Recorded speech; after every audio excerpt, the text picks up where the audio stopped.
think you said it perfectly, and that's pop open a beer and start drinking. Welcome into Sports Around the Bar, guys. As always, I am Jake, this is Drew, and we are so happy to be back talking sports with you guys, even though we're sitting in the summer with, nothing going on, man. I mean, I know we're in the NBA Finals. I know the NHL is closing in on their Stanley Cup Go Finals. Avs, huh? Whatever. Anyway. Oilers suck. Yeah. I mean, I'm an American before anything else, so I got to root for the American team. But, man, does it feel like there is nothing going on in the NFL? We went from, the craziest offseason ever to, aside from Deshaun Watson having, another woman coming out and accusing him of doing misdeeds, there's nothing going on. Nobody's doing anything right now. My feeds are full of, how great Aaron Donald is, and that's it. It's I already know. I watch football. I know Aaron Donald is great. Speaking of which, do we talk about that? We talk about $30 million a year for Aaron Donald, the highest non-quarterback paid in the NFL. Restructured contract, right? Not any more years? I think it's 2 more years. Is it 2 more years? Okay, I couldn't remember.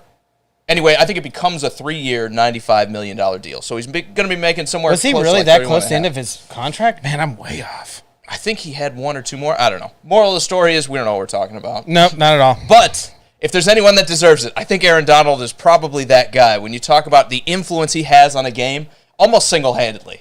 Literally by himself. He just blows up an interior. Guards are they see the Rams on the schedule, What? Yeah. Fudge. Yeah, exactly. Can't believe I got to play that guy. Can't believe my contract numbers are going down because we play the Rams this year. Other than that, is there anything you want to talk about before we get into the heart of the issue here and start talking about all these quarterbacks and where they rank? I think we have made the people wait long enough that we have finally we talked about it probably 20, 30, maybe 40 times where we talked about finally doing a list of our quarterbacks. This is not great of all time, which we need to do that list. I'm bringing that now. Nothing we got to do. But man, I think we've held them off long enough, man. I think it's time. We'll get right into it. And after all, our tech guys, they spent a lot of time working on all this. So I hope you guys don't get too annoyed of our transition, but you're going to be seeing a lot as we switch to numbers 34 through 29. I know what you're thinking. Quarterbacks, 34 of them? There's not 34 starters in the NFL, but we didn't think it was right to skip out on any one of these guys and not have them on the list if they have the potential to be a starter. Now, there's no young guys in this list, Drew. We trimmed all that out because you don't know how good these guys are. I don't know how good these guys are. I'm not. Anyone who tells you they know how good these guys are don't. I'm not about to put a rookie anywhere in this list. I mean, we definitely talked about it, but it's just not worth it. I mean, all you're going to do is be ranking the rookies, and then you start the people at the bottom of the list. Maybe, but one thing I will say is last year I felt like you had a much better argument of these quarterbacks slotting somewhere higher than some of the replacement level quarterbacks in the NFL. When you have Trevor Lawrence and his storied career and Justin Fields, his storied career. This year, everyone was we don't want these guys. I still don't feel like it's worth ranking them, though. I think we could, but this year, when everyone was a third-round pick, I think we're smart to stay away from it. All right. Well, let's go to where you struck first, hitting at my guy, Zach Wilson. I said he's not the worst on this list. He's the second worst. Yes, he is. And just for some context, guys, over on the right, you can see where Drew and I both ranked him underneath our heads there, our severed heads that it took me forever to Photoshop in there. And then you have the ranking that we actually came together as a show to ultimately put. It's an average, a rolling average, and if you see somebody that's higher than that, just know that there was some math behind the scenes, even if it might not make sense. I was never a math major, you see. So I kind of just went with whatever you said, and it is what it is. Anyway, Zach Wilson, worst quarterback to have on a roster, period. We are going to fight this. Right now, at least. We are going to fight this until we are blue in the face, red Says in the face. Guy who ranked him 33rd. No, but the argument that I have here of the guy that I think is the worst doesn't have this problem is Zach Wilson is literally out there by himself. I think he had the most amount of drops by wide receivers last year. Mm-hmm. I mean, he had no help. We talk about a team depleted of offensive weapons. It is Zach Wilson's team last year. This might be a little bit different this year. We're getting into year 2. He might be more familiar with his receivers. Garrett Wilson's coming in. They're bringing in some young help too. But to put him last, I just can't do it. I obviously, as you guys could tell, is Daniel Jones. I think a guy that throws the football away and fumbles the ball, he's got to be somewhere at the bottom. I would throw him down there. He definitely has a lot more weapons than Zach Wilson does. So it's kind of hard to sit there and throw Zach underneath Daniel Jones. I just don't get it. Well, one guy throws the ball to his receivers and they catch it sometime. One guy misses them by 10 feet and it's just incomplete. And the fact of the matter is, when we're talking about Zach Wilson, I thought about putting him up above 34. You know, when we were talking about it, I was like, is he worse than Drew Lock? Is he worse than Mariota? Is he worse than Darnold? I thought about it because there's still a potential, and we see guys have bad rookie years and take big jumps forward. But one thing Zach Wilson did that no other quarterback on this list, aside from maybe Drew Lock, has done, for me at least, is show those special plays that you said, man, there it is, I see it. If I can get 3 quarters worth of that, we're going to win a football game. I didn't see a whole lot of that. A lot of these younger quarterbacks, especially Daniel Jones, if you're going to make me defend my guy, the reason I have Daniel Jones a lot higher on this list than you do is because if you look at how he started the season, when everybody was healthy and the offensive line was blocking well, and granted, Drew, they were playing some of the bad teams, they started hot. He was one of the highest graded quarterbacks in the NFL. If you listen to PFF, he actually looked like a good quarterback. Things spiraled wildly off course. But let's not pretend like they fired their offensive coordinator, the Cowboys, Clapper, former head coach. Yeah, that guy. We're so bad at this. They fired their offensive coordinator 10 weeks into the season? Garrett, right? I'm trying to think of his name. Yeah, save me because I can't think of it. The beer's got to me already. But regardless of that, Daniel Jones has never had an offensive line. Zach Wilson has. Their offensive line they've spent a lot on to fix. They signed Laken Tomlinson this year, which is another guy that's going to improve by raising the tide by lifting the boats. All boats raise the tide. Is that how that goes? No. Moral of the story is, I think he's working with a lot more than Daniel Jones is. You take a look at the receivers, maybe you could say Daniel Jones has slightly better, but did Kenny Golladay impress off that big contract he signed? Was Darius Slayton the guy that everyone was expecting him to be when he kind of hit because Daniel Jones made him a thing? I don't think so. I'd probably take both of them over the future Hall of Fame great Corey Davis. What? Yes. Elijah Moore? Elijah Moore's a one-trick pony. I would say I will take, and I always forget his name too. See, I'm over 2 We're doing great. We're doing good. The Florida receiver that was a first-round pick last year. Oh, yeah. Kadarius Toney. Thank you. Thanks for nothing, Drew. But Kadarius Toney, I would say, is better than Elijah Moore. I would probably say Kenny Golladay better when you look at the history of what he's done versus Corey Davis. But yeah, a lot better. When you see the two guys last year, is he a lot better? No. And the offensive line for Daniel Jones isn't there. I think there's more of what Daniel Jones has shown throwing the football than what Zach Wilson has. I have not watched a single Jets game, and I've watched a good number of them. I've not watched a Jets game and said, I can see it coming together. He just needs experience. I don't see that. The issue here is it's okay that you want to put Zach Wilson at the bottom. It's okay. The issue is you want to put Daniel Jones at 27th. And we'll get to him when he comes around. That's the issue. We'll get to him when he comes around. Well, let's talk about Drew Lock. Yeah, let's quit beating a dead horse. We weren't too far off of Drew Lock, but let me say this. Speaking of a dead horse. Yeah. He's going to get the start in Seattle. They didn't exactly go fall all over themselves to take any one of these quarterbacks to replace him. Is there any truth behind the fire, or is there any fire behind the smoke of Drew Lock and how much they love him in Seattle? Do they actually see something, or is this just BS? Is this coach speak? It's coach speak. It 100% is. And the only reason I have him ranked a little bit higher than you, instead of 33, I have him at 31, is because I don't want to sit there and say he didn't have a fair shake in Denver, because he absolutely had a fair shake in Denver. But you look at Vic Fangini and what he really coaches, and that's defense. He hasn't really had that offensive-minded coach. And I know he's going to Pete Carroll, run first kind of scenario. This guy's been around good receivers. Now he's about to go get 2 great receivers. Did he make a great receiver in Jerry Jeudy and a good receiver in Cortland Sutton worse? Potentially. And I'm calling Jerry Jeudy great, and we haven't seen him be great, but I'm just saying the hype and everything I saw out of this guy, he was the can't-miss guy that comes to the league and just stinks. Yeah. So the fact, is it Jerry Jeudy's fault, or is it Drew Lock's fault? Or is it Teddy Bridgewater's fault? Is it a combination of all three? Is he going to do that to the guys that are already in Seattle? Because I think there's a scenario where he doesn't beat Geno Smith. We didn't put Geno Smith on this list here, Drew. Maybe we should have. No. Because I think Geno Smith might win the starting job when it's all said and done. I know they're talking him up and they're saying we love Drew Lock and all the rest of it, and I think there's a little bit of fire to go with the smoke, because they could have had Malik Willis in the 3rd round. They could have had pretty much any one of these quarterbacks they wanted if they would have pulled the trigger. Even outside of the 1st round, they could have had any quarterback off the board. They didn't want anybody. Exactly, and I think that tells me they have at least a little bit of faith of let's see if Drew Lock can do it in this system where we run the ball a lot and we have these 2 good receivers. I think there's a little bit there of belief. But I'm also the guy saying, I don't know that he beats Geno Smith out in preseason. Frank, good to see you, man. Absolutely. Frank, I'm sure, is glad to see that we don't have his quarterback here on the bottom rung of our QB power rankings. But hopefully it's a long time before we see the Bears make an appearance on this list, right? Yeah. Yeah. Well, let's go on to the next guy, Marcus Mariota. Is anyone like... I have seen a little bit of stuff where people are like, I want to see Mariota as a starter again. And I'm like, was the 4.5 years in Tennessee not enough for you? That's because you live in Tennessee, and Tennessee Titans and I fans watch Titans games. Still have love for Marcus Mariota. Yes, they do. Who? Tennessee fans. Oh, man. You have heard it. I hate to admit you're right. I do. Heard it. I have heard it. Not from the same people. People in Tennessee love Marcus Mariota. I have him ranked at 30. You have him at 32. The way the numbers fell, he fell lower than what I had him.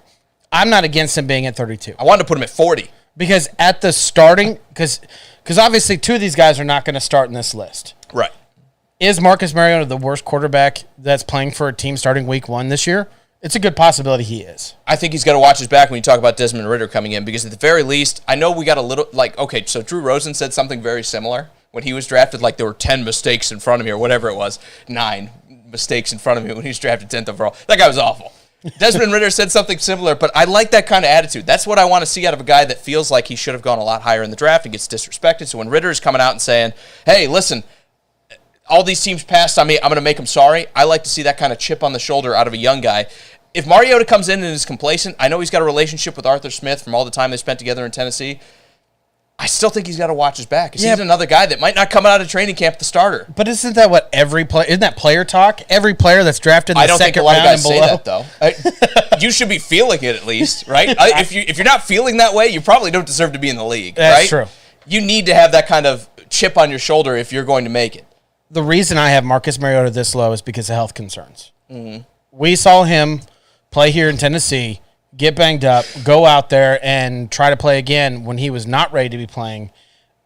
And we all know that can cause long-term effects. We didn't really see much of him in the Raiders. I know he played one game, maybe. You remember the narrative that floated around when they brought him in, though? He's going to challenge Derek Carr for the starting spot? Whatever.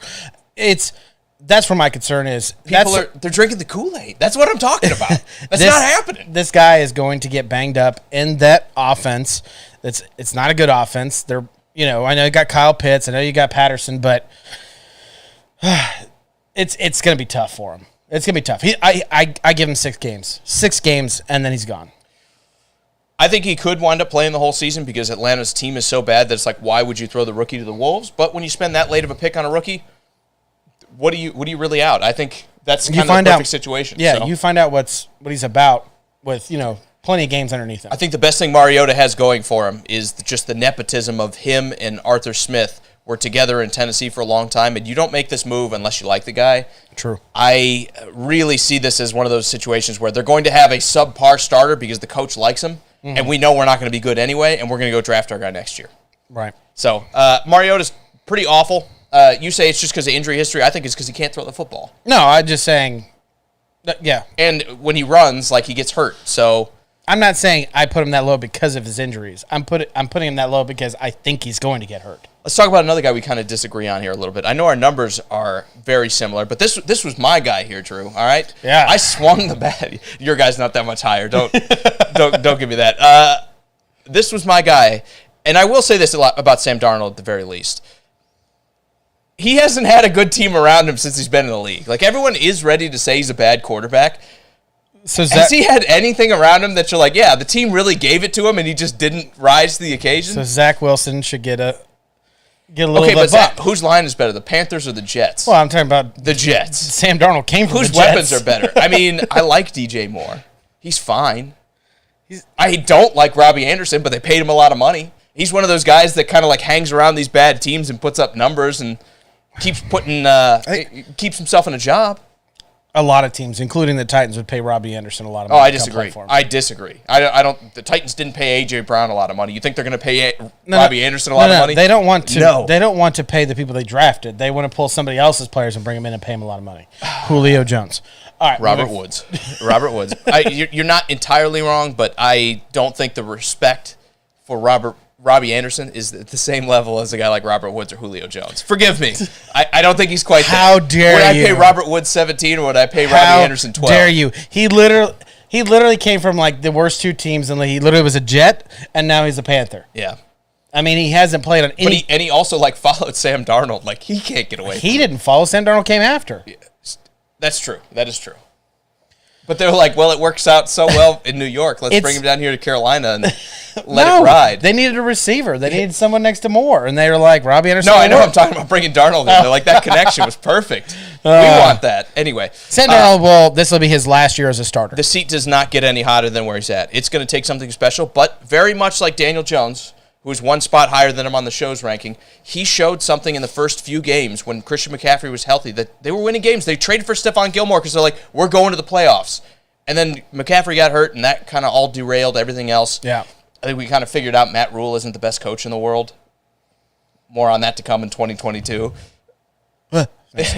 So, yeah, I mean, obviously things aren't good for Darnold, but I think you're right. You don't get too many chances in this league, regardless of how well or how poorly a team treats you. I think he's been treated poorly, but, man, he's got to show something this year if he's going to wind up staying on this list next season when we do it. All right, man. The biggest outlier, literally, when you look at this list. One of them, yeah. One of the biggest. Actually, the biggest outlier plays for America's team, and we'll talk about him in a little bit. Biggest outlier in this bottom six is 100% your man, Daniel Jones. The flash is there. No, let me go first. You've already crapped on him, so right. let me rebut what you said before. Yes. The flash is there. He looks good in spurts. Now, does he turn the ball over too much? Yes, but I think it's because he's being asked to do too much on a team that, quite frankly, is failing around him. Like, the offensive line has been bottom three forever, and you cannot develop a quarterback with a bottom three offensive line. You just can't do it. No. They've invested a little bit to try to fix it. Not enough, in my opinion, but they've made strides back towards average. When you look at the Giants and what they've done to Daniel Jones, like, if you think Sam Darnold has had it bad, he has. Daniel Jones is right next to him, and you're like, so they paid a bunch of receivers. What did that get him? When Jason Garrett, who we were trying to think of his name before, when Jason Garrett couldn't make it happen. Yeah. That's right. He just stood over there on the sideline clapping when they were like basically like QB sneaking on 3rd and 8. We don't forget. It's hilarious. Real quickly, Ken says, Broncos now owned by Walmart. Are they going to give them discount tickets? Oh, yeah, for like Walmart vendors and everything. Yeah, of course. Yeah, and of course. VPs. That's how every team does it, right? Yeah. Yeah. No, the fans will not. The only thing I've ever seen done by, in my opinion, smart ownership was the Falcons owner, Arthur Smith, talking about discounting their Arthur Blank. Arthur Blank, sorry. Yeah. Well, who would I say? Arthur Smith, the coach. Yeah. Something about Arthur in that town. Yeah. When they discount their beer and their food for their fans. That's a smart going. Denver, I doubt they're going to do that. Absolutely. All right, tell me why Daniel Jones doesn't deserve to be at number 27 where I have him. Because, again, when I see a young quarterback that has not been done right, I'm willing to give a little bit more leeway than the guy that has had a better situation like Zach Wilson has and underachieved. So what you're talking about is you're talking about Daniel Jones going into year 4, Zach Wilson going into year 2 or whatever, how long it's been for Daniel Jones. My point is you can't sit there and say that they haven't tried to put players around him. Have they worked out? No. But who have they tried to put around? That just Galladay. They paid Kenny Galladay the bag coming out of Detroit. They're like, they drafted players. They traded. They brought in free agents. I don't got the list in front of me. Well, they worked so hard to draft Kadarius Toney, and then literally next year he's on the trading block right now. I'm just saying they have tried to put players around Daniel Jones and has not succeeded. And I'm okay with him not being the bottom of the list. I'm not okay with him how far he got up on your list. You say that, but he's like 34th on your list. That's my issue. Saquon Barkley, what did you get out of that? Well, see, that's my point. You can't be upset that it hasn't worked out. And Saquon Barkley came first, then Daniel Jones. That's my point. But what have you got out of him? What I'm saying is, what have you gotten out of Kadarius Toney? I mean, a couple good games, sure, but now you're talking about what did you get out of Corey Davis?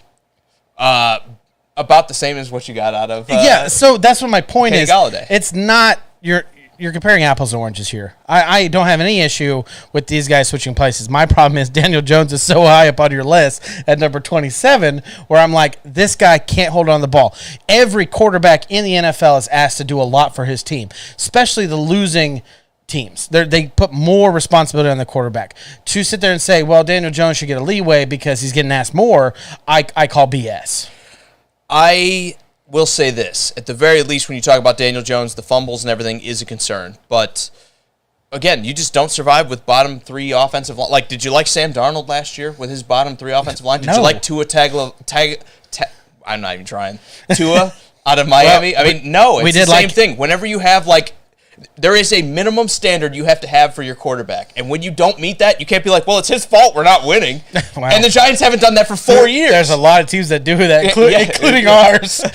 Exactly. But when you don't at least provide like a below average offensive line, when you're talking about like a set of turnstiles where the defenders are just like rolling right through them on every play, you can't look at the quarterback and be like, well, what do you mean we didn't win, dude? It's your fault. You're the leader of this team. Make them block better. Make them block better. So that's why I give him a little bit more of a leeway, because even with all those struggles, he's had the moments, especially like the beginning of last season, where you're like, Daniel Jones looks like a starting quarterback in the league. Yeah. I haven't seen that out of Zach Wilson, and that's why I give the difference here.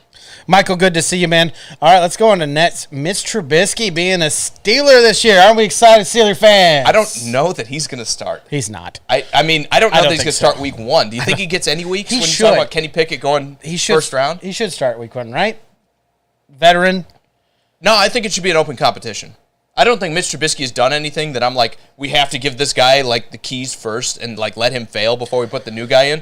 I think it should be an open and honest competition for quarterback, but it won't be. Let me explain myself. The reason why I say you should let him start is you have a roster in the Steelers organization that is ready to win right now. Mm-hmm. For the most part, yes. Flipping a coin, it's 50-50. But let me explain myself better. When you start a rookie, you're literally flipping a coin of this guy's going to be good or this guy's not going to be good. You know what you have in Trubisky, meaning you can build your offense around Trubisky's strength and be able to make this roster win. When you throw a rookie out there week 1, you don't know exactly what his strength is. Yes, you've seen him in training camp. Yes, you practice with him and all this stuff, but you don't know what you're getting out of him. You're talking about a team that could win now. Why wouldn't you put I don't want to call him savvy, but you put the veteran out there. Yeah, there's no guile when it comes to Mitch Trubisky. But let me say this. I understand that mentality, but the counter to that is, okay, if I need to nurture a rookie and have him succeed in the league, I want to have a team like the Steelers have, where we're going to play defense. You're always going to be in these games. You're going to have the ability to make some mistakes and make some throws you probably shouldn't and really learn how the NFL ticks. I don't. Versus being somewhere like Jacksonville where you're like, we're getting murdered every week. I don't think. Let's see what happens when we put you out there and you have no time to throw or nobody to catch the ball when you do put a good pass out there. I want to say this where I'm not dissing the Steelers defense because it is one of the best defenses in this league. Can I counter that and say was? Sure. Because the corners this year, I think, are a concern. But go ahead. My point is you can only turn the ball over so much until your defense gives up on you. Oh, yeah. And that's the Bears. Yeah, and against Trubisky. Mitch Trubisky. Exactly. It is. But maybe he's got receivers. He's got a good running back. I mean, you could argue these are better weapons. Another trash tier offensive line. But they brought in James Daniels from the Bears. Solid player. Not like great, but a solid These are guard. better weapons that he had in the Bears. Yes. Allen Robinson was better than any of them. Period. But as for depth, yeah, the Steelers like far and away better with what they have in depth. But I think I would put Allen Robinson in his prime much better than anything out there. As far as everything else, though, I think actually they might have a higher ceiling. Okay, I maybe Claypool, I would say. Maybe I'll throw Deontay Johnson in there too. Like maybe there's a world where he winds up being better than the best we've seen out of Allen Robinson. Sure, it's just are either one of these quarterbacks going to get that best out of him? I'm not so sure. Yeah, I don't know either. And Trubisky better watch his back. That's all I'm saying. Because I wanted to put Kenny Pickett on this list. I'd probably put him behind Trubisky to start just because what we've seen and everything. But you're not talking about like that third-year junior that came out in the NFL draft as quick as he could. Kenny Pickett was a fifth-year senior. Yeah. He's had some experience. And you can say it wasn't as good, but same deal. When he was at Pitt, that's not exactly a huge college. Yeah, let's say, look who his competition is. Okay, his competition. But you can argue competition level, but look at the team around him. The fact that you had the year of high-level production, Joe Burrow only had 1 year of high-level production, and he did it at LSU that's recruiting like far and away better than Pittsburgh is, okay? So, again, Trubisky had better keep 2 eyes watching his back because you don't take a guy 20th to not play him. That's all I'm saying, unless you're the 49ers. Yeah, it's a good possibility he doesn't start. Frank says, shots fired. We're taking shots at his Bears. Sorry, Frank. All right, we're moving on. Let's talk about our next group of guys, and I hope you like this transition. We spent a lot of time working on this. I know it goes too long, but it's fine. We'll complain to the tech guys afterward. More shots fired, Frank. We see your boy's name on that. I think we're being fair. I think we're being fair to Frank. Come on. And he can argue with us as much as he wants. Justin Fields at 26. Right here, this is about the time.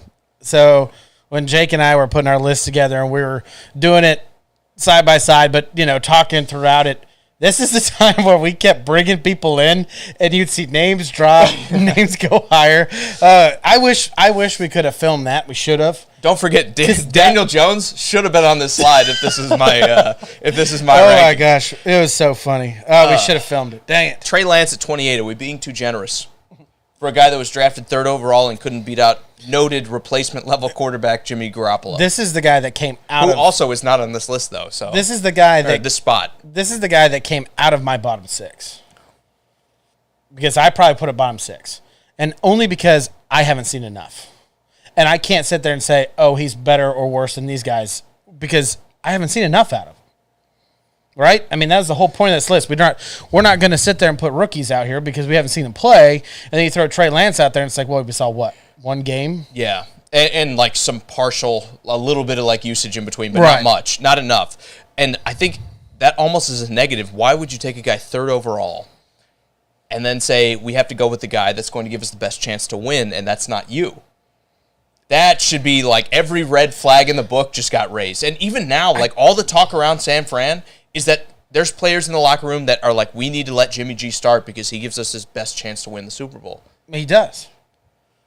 Well, he's not on this slide, so yeah, we both agree on that.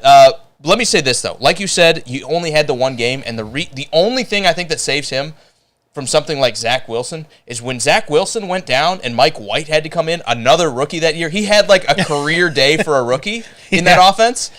Then the next week wasn't as good. He was the future that week. Yeah, the next week wasn't as good. But I'm just saying, when you look at the 2 guys compared, like Mike White had a better season if you take that very small sample size and compare the 2. And Mike White did not make our list. Trey Lance did not outperform Jimmy G. Yeah, Mike White didn't make it. Sorry. But Jimmy G still, I think when you talk about him versus Trey Lance, I think we're being even a little too generous because there is some expectation when you're taking in the top 5, you're going to start right away. Like, this could have been Trey Lance, it was Trey Lance. This could have been Kyle Pitts. Yeah. This could have been Jamar Chase. This could have been Penei Sewell. That, like, if you add one of those guys to this roster and they're playing the Rams in the NFC Championship game, Drew, they could have made it. They could have went to the Super Bowl and beaten the Bengals. Like, think about it. They might have passed on a Super Bowl to take Trey Lance. Is it? You haven't thought about it like that, have you? No, I have. It's who made this decision? Who pulled the trigger on Trey Lance in San Fran? That is a great question because and whoever it was, do they still have a job? I think it was Kyle Shanahan and John Lynch. So yes, so they still have jobs. They still went to the NFC Championship. Let's not fire everybody too quick, right? Well, that's a lot of draft capital to have him sit on the bench. Yeah, but counterpoint, if you have a coach that's like taking all of his picks and they're all terrible, but you're going to the NFC Championship every year, you got to stick with him, right? Like you can't be like, well, my joke was that it was probably somebody that might. Obviously, you're not going to fire Shanahan. Obviously, you're not going to fire John Lynch. My point was, it was probably the janitors like, hey, you guys seen that Trey Lance guy? That guy's on the street right now. If you do remember, maybe with the scouting, but if you do remember, the rumor came out way before the draft that they wanted Mac Jones in that spot. And everybody pitched a literal, had a cow. They had, it was everybody. Everybody was like, you can't take this guy. He's Tua again, everything else. And then you look at like what Mac Jones did in New England, and it's like, man, Belichick is a defensive coach. What would he look like with an offensive guy like Shanahan? And you're kind of like, maybe they should have taken Mac Jones there. Like, maybe that would have worked out pretty well. I don't know. Maybe they were right out. I think they got bullied. I really do. I think like social media bullied them out of taking the guy that they wanted because they're like, dude, the fans are gonna flip. The owner was probably like, dude, you guys are really gonna take Mac Jones? Like the fans hate him already. We need to sell tickets. I do think you look at like Jamar Chase, Brandon Ayuk, Deebo Samuel, George Kittle, or throw Kyle Pitts in there instead of Chase. And that's a Super Bowl, Drew. That's a Super Bowl. And you turned your nose up at that to take Trey Lance. I hope it pays off long term. That's all I'll say. Because we haven't seen him for a long time. And that's why he's here on the list. Jared Goff. We're almost dead even on him. A little off, but it hit in the middle, 27.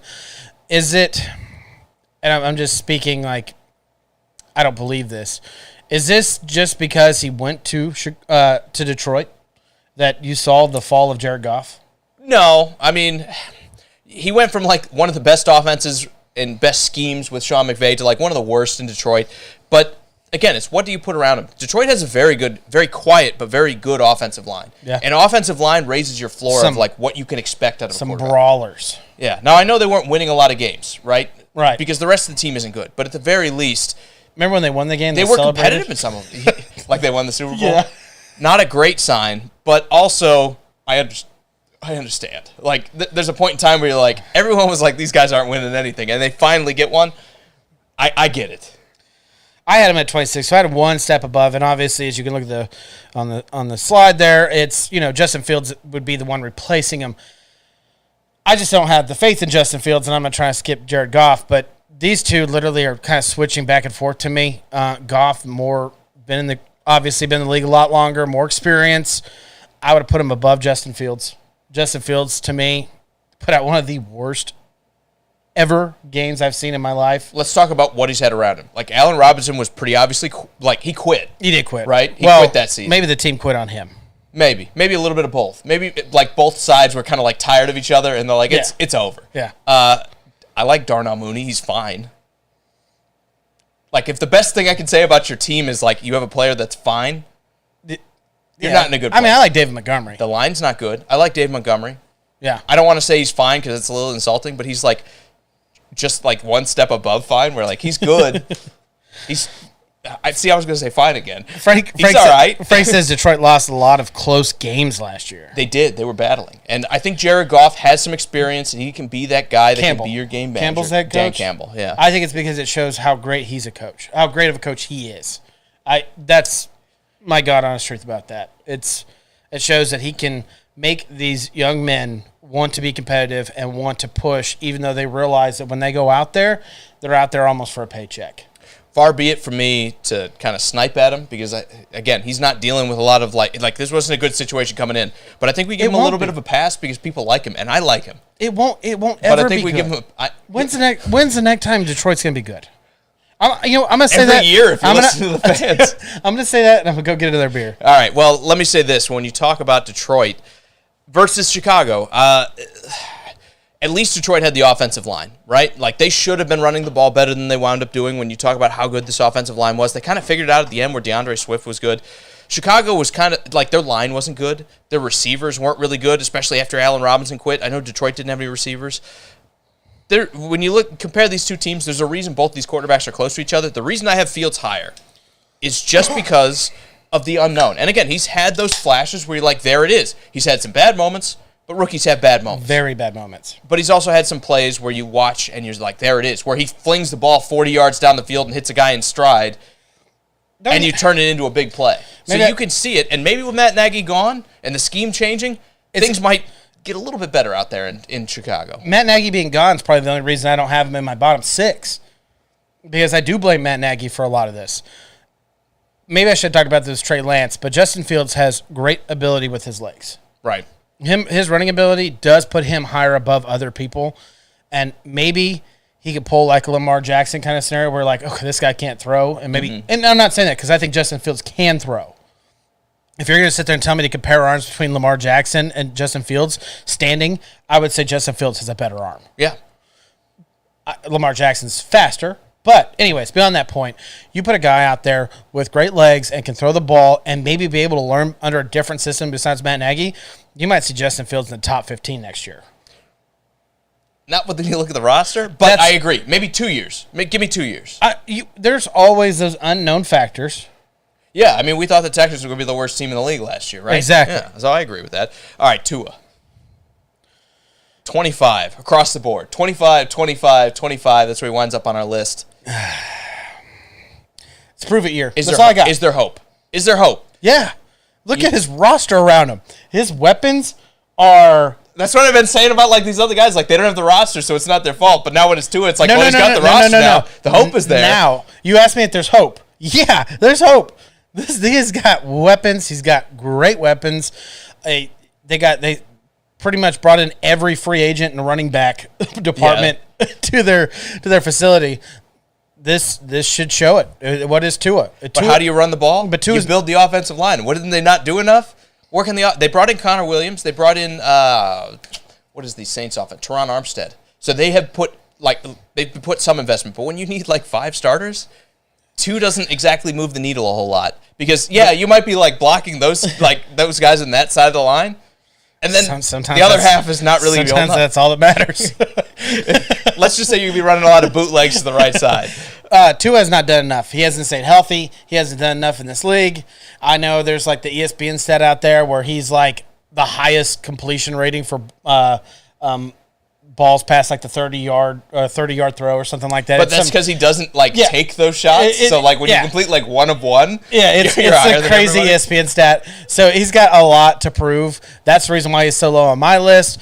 But you're asking, does he have hope? Yeah, this Dolphins team should have a lot of excitement, and fans should be super excited to watch this offense play. I'm excited to watch this offense play. But Davis Mills has more hope. And here's where I think you're coming around to my kind of mentality of like he had nothing around him. And surely it's got to get better than it was, He right? had nothing around him, and he outperformed Tua. Sure, but he didn't win the job right away from Tyrod Taylor. He wasn't a guy that started week 1, everything else. Is there any doubt in your mind that if it was flipped and it was Tua and Tyrod, I don't think Tua would win the game out of Tyrod. Well, he didn't beat Teddy Bridgewater, so Tyrod Taylor, Jacoby Brissett. There were people saying he needs to stay the starter. Tyrod Taylor is one of those players that when you have him in your training camp and you have him around your players, people like him. They seem to find themselves. Another guy who criminally didn't find his way on our list. I think he's not 35th. No, Tyrod, but he's not starting, right? Well, not this year, right? I mean. Anyway, talk about bad luck. He lost his job to Justin Herbert, who also, in Davis Mills' defense, didn't win the job from Tyrod from week 1. That's what I'm telling you. It took a doctor sticking a needle through his lung to get him to I'm just saying, he's one of those job. He's one of those guys that when you put him around him, your team falls in love with him, and they're like, we're going to play this guy.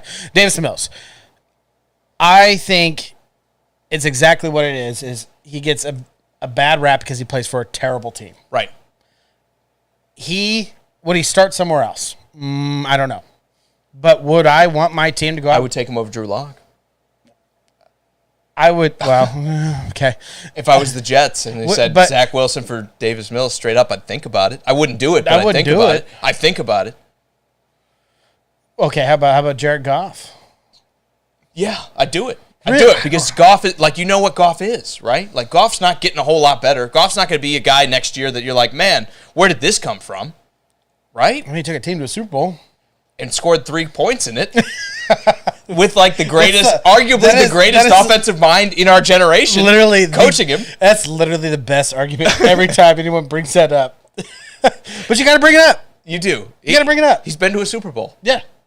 A lot of quarterbacks in this list don't have that experience. Now, it was Sean McVay's rookie season. It wasn't McVay's fault for being outcoached. He even said, we're not arguing over it. The moral of the story is Davis Mills, for a third-round guy that had to spend a year out because of COVID, like this was.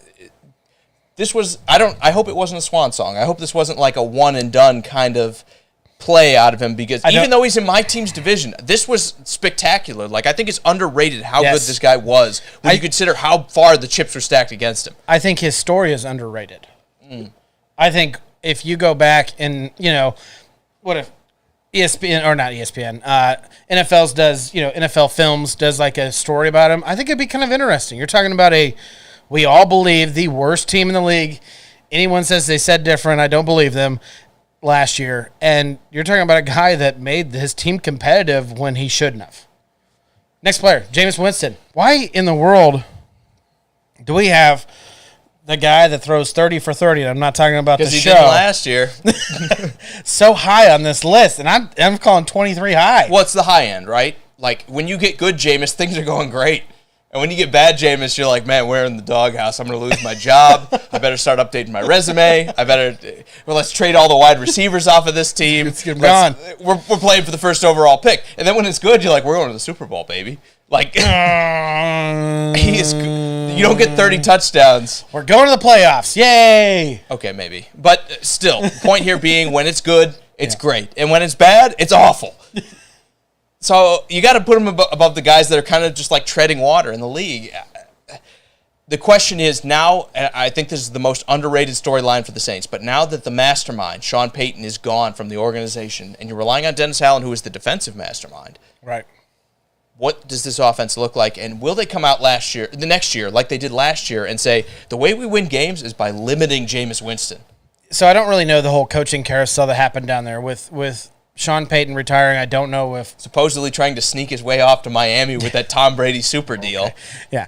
So maybe I don't know. You don't know. I don't know. I actually don't know if they kept the same coordinator. I don't know if they kept the same quarterbacks coach. I don't know. Well, Dennis Allen was the D coordinator, and they promoted. I know that happened, but do you know on the offensive side of the ball?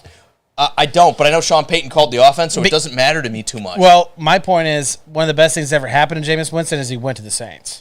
And he actually learned how to actually play an offense. Well, we say that, but then Tampa's had some success without him, right? Like, maybe not the best thing to ever happen to him was that he got kicked out. Yeah, okay. Well, let's talk about the coaches that were there. Okay. But Lovie Smith had him 1 year, right? It was Lovie Smith had him 1 year. He had Bruce Arians at the end. 1 year with Bruce Arians. Yeah. But Bruce Arians is not. Gus Bradley doesn't do it for you? What are you talking about, dude? No. What are you talking about? What was the guy before that? It was like, kick the mic into the next century. Doug Cotter? Doug Cotter, is that right? No. Help me out, Tam. Yeah, Doug Cotter, I think. Oh, man, I can't remember. Doug Cotter was before Gus Bradley, I think. You make me... Anyway, moral of the story is Jameis Winston still has a little bit of upside. Yeah, sure. We call it upside. It's upside. When he throws 30 touchdowns, it's upside. How many quarterbacks don't make it to 30 touchdowns every season? It happens. Like, probably 10, 12 of the starters of the league don't make it to 30 touchdowns. You're right. 14, something like that. You're right. So he has the upside. The question is, can you get the... And this has been the question with Jameis since he's come into the league. Can you get the negative out of him? And the Saints seem to have found a way, at least for the first 7 games of last year before he got hurt, just make it about everybody else. Well, he's got an opportunity. He's got another opportunity. He's got some weapons around him, and we'll see what happens. We will. We definitely will. Let's talk about guys who are better than Jameis Winston. Yeah. Starting with Jalen Hurts. Is he? Yes. I didn't think so. I think, right? Where did I have Jameis? I think he was 1 spot ahead. Let me look at the list because I don't even have the slide in front of me anymore. Yeah, I had Jameis 1 spot ahead Jalen Hurts. Is that too much of a shock to the Eagles fans out there? And be careful, Drew, because I don't want any bomb threats or anything like that, okay? Every time I say anything negative about the Eagles. Wow. You're creating one it sounds right now. the alarm. I know. So, yes, Jalen Hurts is better. Jalen Hurts is better because of one thing I talked about, and that was the fact that he has his legs ability. Jameis Winston's not going to wow you on the field. He's not going to go out there and run, 50, 60 yards a game. He's going to live and die off of his arm. This is another guy that the offense got better when they took more off of his plate. And I think that should concern you. Sometimes that's okay when you're a young quarterback. That is the hope, right? Like, hey, we taught Josh Allen to throw. I said sometimes. Lamar Jackson got better at throwing the ball. Right. You need a similar trajectory. The problem is when you list the successes and stack them against the guys that couldn't get better. maybe this is just me being a bit of a pessimist, but I don't see it. I think this is a situation where we're talking about a guy that, unless he has a miraculous kind of step up throwing the football, you're going to be talking about next. At least they removed all doubt, right? The offensive line's great. They ran the ball like one of the best teams in football last year. With his help. They just traded for A.J. Brown. They just drafted Devontae Smith in the first round. They just drafted Jalen Reagor in the first round. They drafted Arcega-Whiteside, who's now moving to tight end in the first round. They have Dallas Goedert. The excuses are gone, right? If you can't throw the football better than what we saw last year, like significantly, is there a point in time where the Eagles should move on? Well, yeah, there's always going to be that point in time when you're not winning playoff games, you're not going to the Super Bowl. There's always that time. There's always a ticking clock behind you where it's like, hey, if you can't perform, we're going to move on from you. But they felt good enough with him and his ability to spread the ball around that, you saw Zach Ertz hit the free agent market. You saw players like Devontae Smith succeed at a higher level early on in his career. I mean, we saw that, correct? In Alabama for sure. Here in Philadelphia, I mean, let me just say, when you talk about Jamar Chase and Jalen Waddle, let me rephrase myself. Not every receiver is going to sit there and go to a quarterback like Patrick Mahomes, Aaron Rodgers, and like Tom Brady. Okay, but Jalen Waddle went to Tua and looked a lot better. And that was with them throwing the ball to him like 2 yards from the line of scrimmage. And they're like, good luck beating a tackle and then making something happen. Maybe Waddle's a better receiver than Smith. Well, that is also fair. But you talked about three guys as like the crowning jewels of the receiving position in last year's draft. And we saw Jamar Chase take his team to a Super Bowl. We saw Jalen Waddle like way outperform. And you're like, man, there's a reason they went and spent all they spent to get Tyreek Hill to pair him off when they already had Jalen Waddle, because they said we can be special at this position. I feel like you're also talking about receivers that are just going to be better than Smith. Chase is going to be better. Waddle's going to be better. Does this go back to like that 165-pound hate that everyone had for him? Because Smith is... I don't think Smith is a bad receiver. I just think there's better receivers than him. Okay. And he got stuck or graced with Hurts as his quarterback. So I'm saying he could have got Daniel Jones, and we don't even know Devontae Smith's name anymore. See, here's the thing. I disagree. I think even with Daniel Jones, like they'd turn him into Kenny Golladay. We saw Kenny Golladay, who is a worse player, have more success in a smaller sample size. He only did it like 4 or 5 games, and then he got hurt right afterward. Like, he didn't play the first few of the games of the year, had 4 or 5 hot games till like week 8 or 9, got hurt for the season. Right. We didn't see him again. Right. If that was Devontae Smith there, it would have been that times 2. I really think it's that big of a disparity when you talk about him versus Kenny Golladay. And I like Kenny Golladay, but like the rap about him was like he's kind of an attitude problem, and now that he's an attitude problem, the Giants are like, what do you mean he's an attitude problem? We got to trade him. What receiver's not an attitude problem? Good question. Yeah, okay. Moving on. It's great radio. Let me think about it for a minute. Jimmy Garoppolo, 21. You had to put him somewhere. I think this is fair. I think this is a fair spot. Oh, well, obviously, we both think it was fair. We all can admit that just myself, and some of you, thought this guy was going to be great. Right? I did too, yeah. I was in on it in New England. We're like, it's crazy. They're going to let this guy go away, and you're not going to replace him with Tom Brady. Like, Tom Brady's getting old. He's going to retire. Jimmy Garoppolo has an issue with staying healthy. But I think we can all admit also, when he's out there, that, here, I got you. No, I got it. Go ahead. But this is one of the best opportunities for San Francisco to win football games is with Garoppolo behind center. Every time he's out there on the field, he seems to be control of the offense, and realistically, his mistakes are minimal. No. Minimal. You had me up until that point. Minimal. It's fine until it's bad with Jimmy G. It's like he's like driving on the highway. Everything's great for like 6 hours on the road trip. And then he's the guy that like you get to hour like 7 and he like swerves into the guardrail. And you're like, what happened? Where he throws like the worst picks you've ever seen in your life. I think that's why he's down here. It's like sometimes he's fine and better than fine. Like everything's smooth, everything's cool. The offense is rolling, and maybe this is like more Shanahan's fault, or maybe more of it's on Shanahan. Maybe it's more on the receivers. Maybe it's the offense is that good. Maybe it's the defense is good too. Maybe the team is that great. But there are times where Jimmy G just like gets a wild rabbit up his rear end where he can't. 12 interceptions last year, and they were all like. You can't just look at the stats, though, and say, it's 12. Like, watch the 12. I'm going to look at those. Did you watch the pick that he threw to Jackrabbit Jenkins in Tennessee? You can literally... He looked at him, Drew. He was by himself in the end zone, and he was like, looks like somebody on my team, and threw it right to him. You could literally do that with... You're not blue. Your colors aren't blue. You literally could do that with Mahomes and be like... Well, you can do it with Josh Allen, actually. I don't think Mahomes. I don't think that's fair. Mahomes makes some bad plays, and... I've seen it. Far be it for me to defend Patrick Mahomes, but You're doing it. You're doing it. Strange bedfellows this show has made. But I think Josh Allen has a little bit of that streak, and but he has like athleticism and he has big playability that Jimmy G doesn't have that like overshadows that. where it doesn't matter as much when he can come back and throw another 60-yard like bomb to Stephon Diggs and it doesn't matter.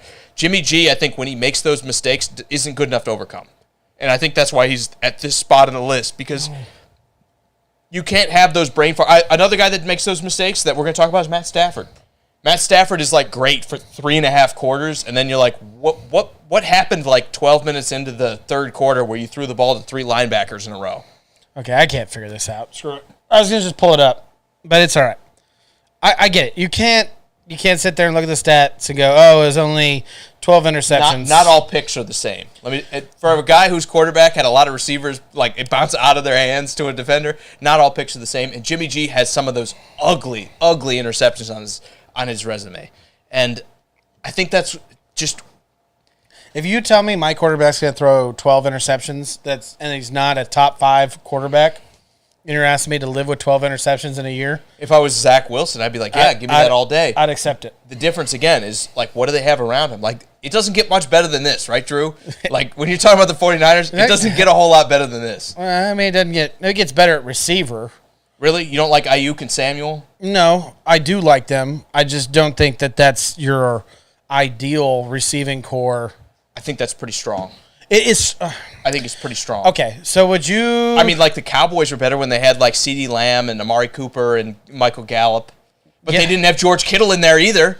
Like, they had... not Derwin James. What's his name? Jarwin. Blake Jarwin. They had Blake Jarwin at tight end. Like, Blake Jarwin, George Kittle... I like not exactly balanced. Kittle wasn't even there for like over half the season. Well, that's the thing. He was there. It's just they were throwing to Debo, and they were no, he was hurt. He does miss games. He does miss games, sure. And Debo Samuel might as well be a running back. I mean, the way you throw it to him, and he beats everybody downfield. Yeah. So you literally have one traditional receiver, and that's Ayuk. You have other ones. Who? Exactly. Moving forward, Richie James, MTSU hero. Carson Wentz at 20. I don't have the. It must have been a flip of the coin here. We both got him at 19, but he dropped one. We both like Mayfield and Trevor Lawrence a little bit. And the way this went is like whoever got the higher grade wound up higher on this list. Wentz is just one of those guys that like you just can't get rid of him. Yeah. Right? Like someone somewhere is going to be like, he's better than what I got. I mean, I think the high end is there. Can I point this out? Like, I think there is still a world where the guy he was before he got hurt in Philadelphia, and he was on that track for the MVP season, where Nick Foles came in and won the Super Bowl. The offense was rolling. Everything was rolling in Philly that year. They just had it, right? And sometimes teams just have it. When you talk about Carson Wentz, though, are we going to see it again? I don't know. I want to say yes, somewhere down the line, Carson Wentz is going to have a stretch of like 10 games where you're like, we can win a Super Bowl if it's the right 10 games. I think it's it's not that injuries have. No, how can I explain? It's not that injuries have crippled his play. Injuries have crippled his career. They broke his mind. I literally think that. Because the Carson Wentz that Philly had that year before he got hurt was MVP. That guy was taking that team to the Super Bowl, and that team went to the Super Bowl. But the way he was playing, the way he was commanding that offense, you saw an amazing player out there. And then he got hurt, and I don't want to take anything away from him in the sense that he couldn't be that, but it seems like mentally he can't be that.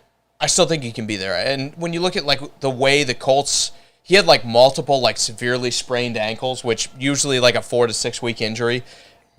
And the Colts were like, yeah, we don't care, you're playing. And he did, and he was like in games. I still think he's got a little bit of that grit. He's a reclamation project at this point, though, right? Like, you have to solve it. What made Carson Wentz great?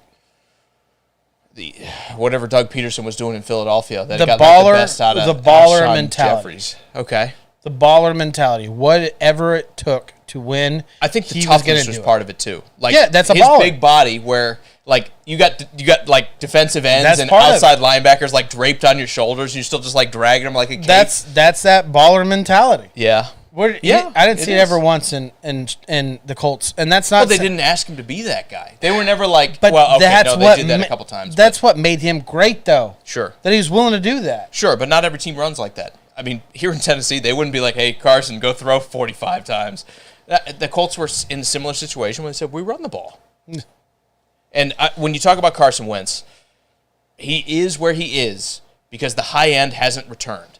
Do I think we could get there again? Yeah. And that's why we still have a little bit of respect for him. And I got news for you. With Washington's offensive line, and like you put him with Scary Terry out there catching the ball, we might see something special. Yeah. But the fact of the matter, I think you're right. You got to open the can of worms and say, Carson, go deep on him. Yeah, I like the running backs. I like Gibson and I like McKissick over there. I like them. I'm less of a fan, but I understand like the appeal.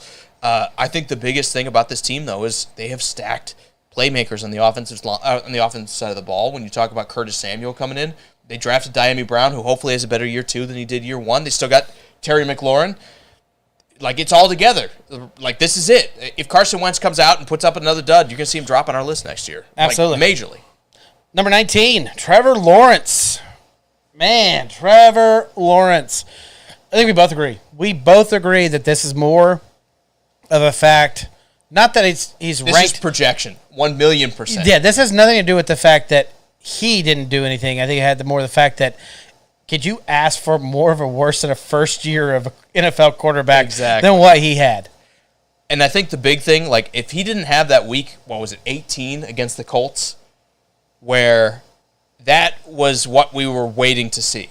It was a complete game where you're like, that is special. You made my brain hurt. I was trying to like. Yeah, 18. That's not right. Yeah, the Jets didn't, or the Jets, they didn't go either. But the Jaguars didn't go to the playoffs. Yeah. No, I know. And when you talk about what they did to beat the division rival, like, yeah, I know everyone wants to blame Carson Wentz as the reason he's out, and Jim Irsay got like ants in his pants and said, Carson Wentz is out of here. We're gonna move on, get somebody else. But I think you can't take too much away from the Jags when you look at what they did. Like that was the game you wanted to see out of every rookie quarterback in this class. And it wasn't just, hey, he made a couple good plays this game, I can see the future. It was like, that was a great game. Yeah. And that's why I think when you talk about him versus everybody else, it's not just what he did in college.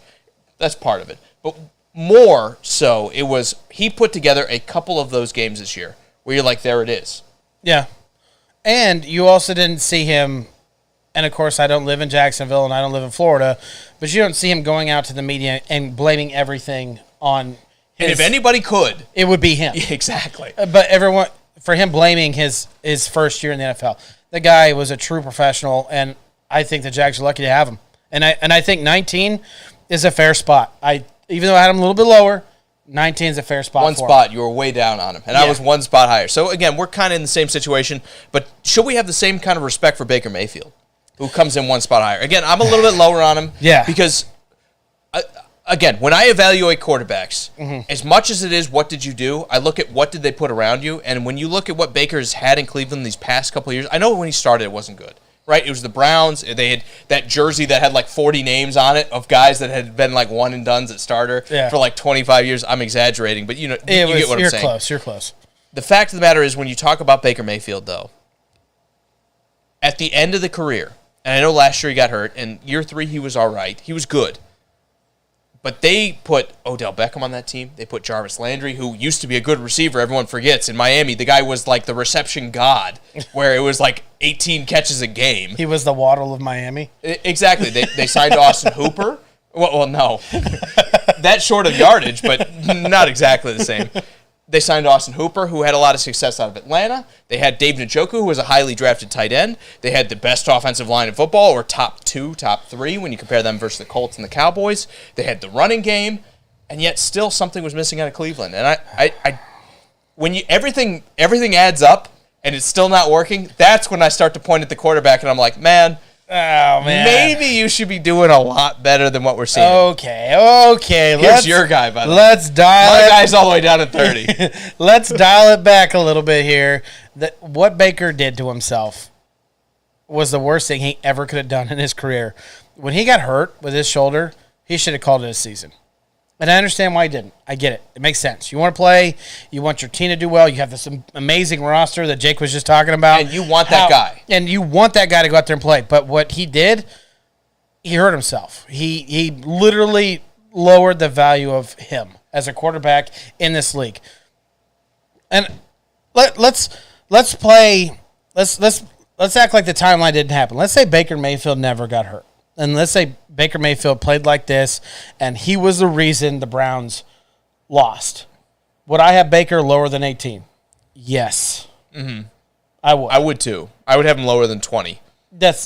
So we really, at that point, and I think this is why we both agree that he doesn't belong down there, because we don't really know what's left of Baker, because if we saw him the year before, we're talking AFC Championship game. Right. Yeah. With like the perfect roster. Exactly. And then you play the Chiefs and you're like, we don't belong. Right. Well, that's because no one belonged with the Chiefs 2 years ago. The Titans did. Except they just except didn't make it. Except the Bucks. Yeah. Okay, fair. But that's my point, is I'm not against it. I said 18. You said 20. He fell on 18 because of the rankings. It's whatever. All I'm saying, for himself and his career, he hurt himself. He could be higher. He could be lower. But right now he sits at 18. I agree. Next year is like the prove it deal. Well, when it comes to Baker, I think. Who knows if he'll play? Yeah, and he might sit out. I mean, You're how right. much You he'll might be play. right. He might sit out. Does Mac Jones deserve to be ahead of him, though? Because we both like what we saw out of Mac Jones. This is the highest we have of any of the rookie quarterbacks from last season appearing on our list. Does he deserve to be higher than Baker Mayfield from a guy that I had him as 17 versus 20? You have one spot difference. Is it enough? Because, again, you look at what they put around him. You look at the Patriots receivers, and you're like, there's nobody on this roster that you're like, look out for Jacoby Myers. Well, when you're getting drafted out of No offense, Jacoby Myers. I'm sorry. When you're getting drafted out of the NFL and you're one of the top-ranked quarterbacks coming into the draft, and you're going down that slide, and you look down the slide, and I'm trying to be kind of most graphic as I can be, and you're going down the slide, and you see poop piles everywhere. And there's logos there. You're like, oh, I could be a Raider, or I could be a Jaguar. What's that? Is that the Patriots? He literally fell in the most perfect spot you could fall into. I understand the one thing you could say is, well, he's trying to replace Tom Brady, which no one will ever replace Tom Brady. But you are falling into a roster that the coach is going to do everything he can to put you in a winning position the best way that any other coach can do. I mean, Belichick might be the best coach in the NFL. Might be. I would argue different. Didn't love his draft. He might not be the best GM, but you're right. Coaching-wise, right. I will argue what different. What he did to Sean McVay in the Super Bowl. I bagged on Jared Goff, but you could say that, hey, McVay was the one who fell flat. So Mac Jones fell in the right position at the right time, and he earned it. I'm not sitting there saying that he didn't go out there and play hard. And I had a coworker of mine sit there and try to tell me, you'll be surprised what Mac Jones does in the playoffs. And I was like, you kidding me? A rookie in the playoffs? Of course, I was right. But he deserves to be this spot. He deserves to be 17 because you fell in the right spot and you made the best of what you have. I think so. I think you're right. And again, it comes down to what did you do with what you had, and the receivers weren't there. The offensive line, the running game was, but everything else was kind of subpar. Guess who else also had that? Jared Goff, and they won 3 games? Instead, the Patriots are going to the playoffs. Right. Now, you could say the defenses were different, Jake, and I would have to admit you're right.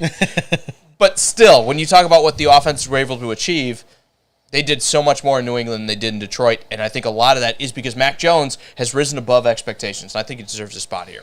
I just realized I bashed on the Raiders, so I might get death threats. Yeah. I was going to say, you say that, but the Raiders have a quarterback who's ranked higher than that on this list. But before we talk about him, let's talk about a guy that nobody seems to like, but just nobody seems to not pay him like a top quarterback, Kirk Cousins. Kirk Cousins, He is the enigma, because one spot ahead of Mac Jones and Baker Mayfield, but also just behind Matt Ryan and Derek Carr.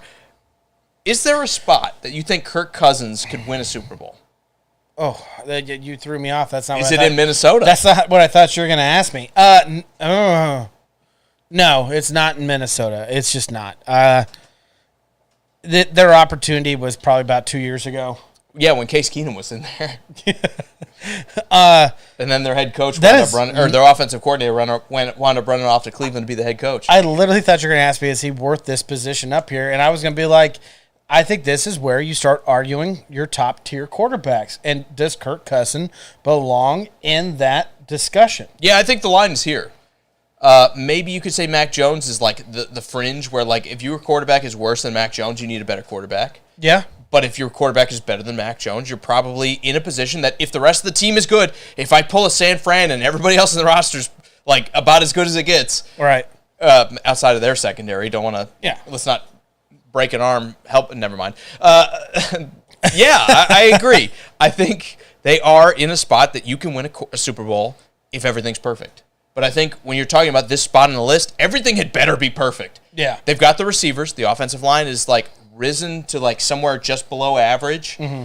Not quite where it needs to be, but better than it was a couple of years ago with Kirk when they were struggling a little bit. They have the running back. The defense is still there. They're getting older, but they're still there. Yep. I think their corners are bad. I ragged on the Steelers for having bad corners, but this is worse in Minnesota. Like it's, yeah. I don't know who's going to be starting. They've lost a lot of their veteran presence on their defense. I mean, it's not just their corners. I hate to say it, like even their young guys, like they let Jeff Gladney go, and he did just tragically pass like a couple weeks ago. Yeah. But still, that's a guy that is not going to be like they've taken guys like Jeff Gladney that are supposed to be the future that have not panned out and not made it here. And he had a bunch of other things, you know, with the law and everything going on. But the moral of the story is they have taken shots at that position and it hasn't worked out. And how many teams in the league can win a Super Bowl with bad corners that aren't the Kansas City Chiefs? Sorry to take the shot, Drew, but it doesn't happen very often. Usually you have to have a baseline of good coverage, and I don't see that in Minnesota this year. No. Still. I don't either. Kirk, though. He's got great weapons, and he has played the NFL and GMs and contract world the right way. The guy's going to walk away from not a Hall of Fame career, but a mediocre starter. And I don't even call him mediocre. I would say above average quarterback starter in NFL history and become out one of the richest guys to ever play in the NFL because of it. Yeah, but then again, the reverse of that is Brady won all those Super Bowls by taking less money than other quarterbacks. And are you going to win with the guy that says, give me every dime and red penny you can get that I can get my hands on? Frank goes, you like that? You like that?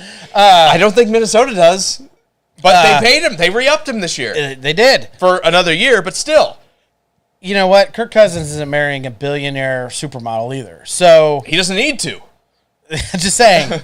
It makes he is the billionaire supermodel. I just think it's so funny that people bring up that about Tom Brady. But like, well, he was... That didn't come out right.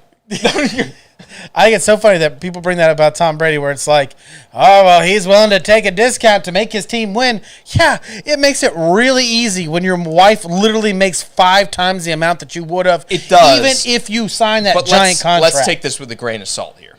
These guys are making $20-some million a year, $30-some million a year. My heart's not weeping for them. And Giselle is making $150 million a year. Good for Giselle. But my point here being, none of these guys are hurting for money. So the argument of, like, what gets me, and I know we're definitely on a tangent here with Kirk Cousins, but what kills me is everybody's like, oh, he made this great move for his family. Like, your family is not suffering if you made $22 million instead of $32 million in a year. I'm sorry, it's not happening. Well, we say that when we're making our measly incomes. No. At $22 million, I'm like, I'm pretty sure my family's eating pretty good.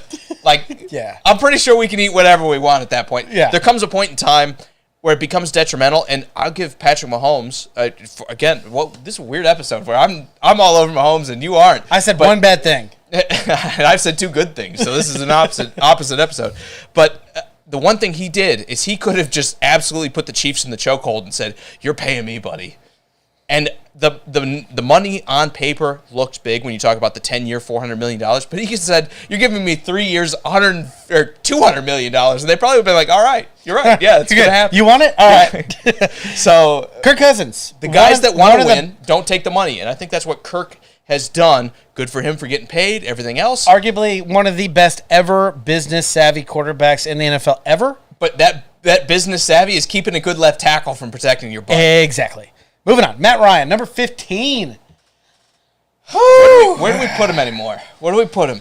Well, because this used to be like, he used to be the guy guarding the bridge that's like, you want to be an elite quarterback, you got to be better than me. Yeah, exactly. That's literally, 100%. That's exactly what he was.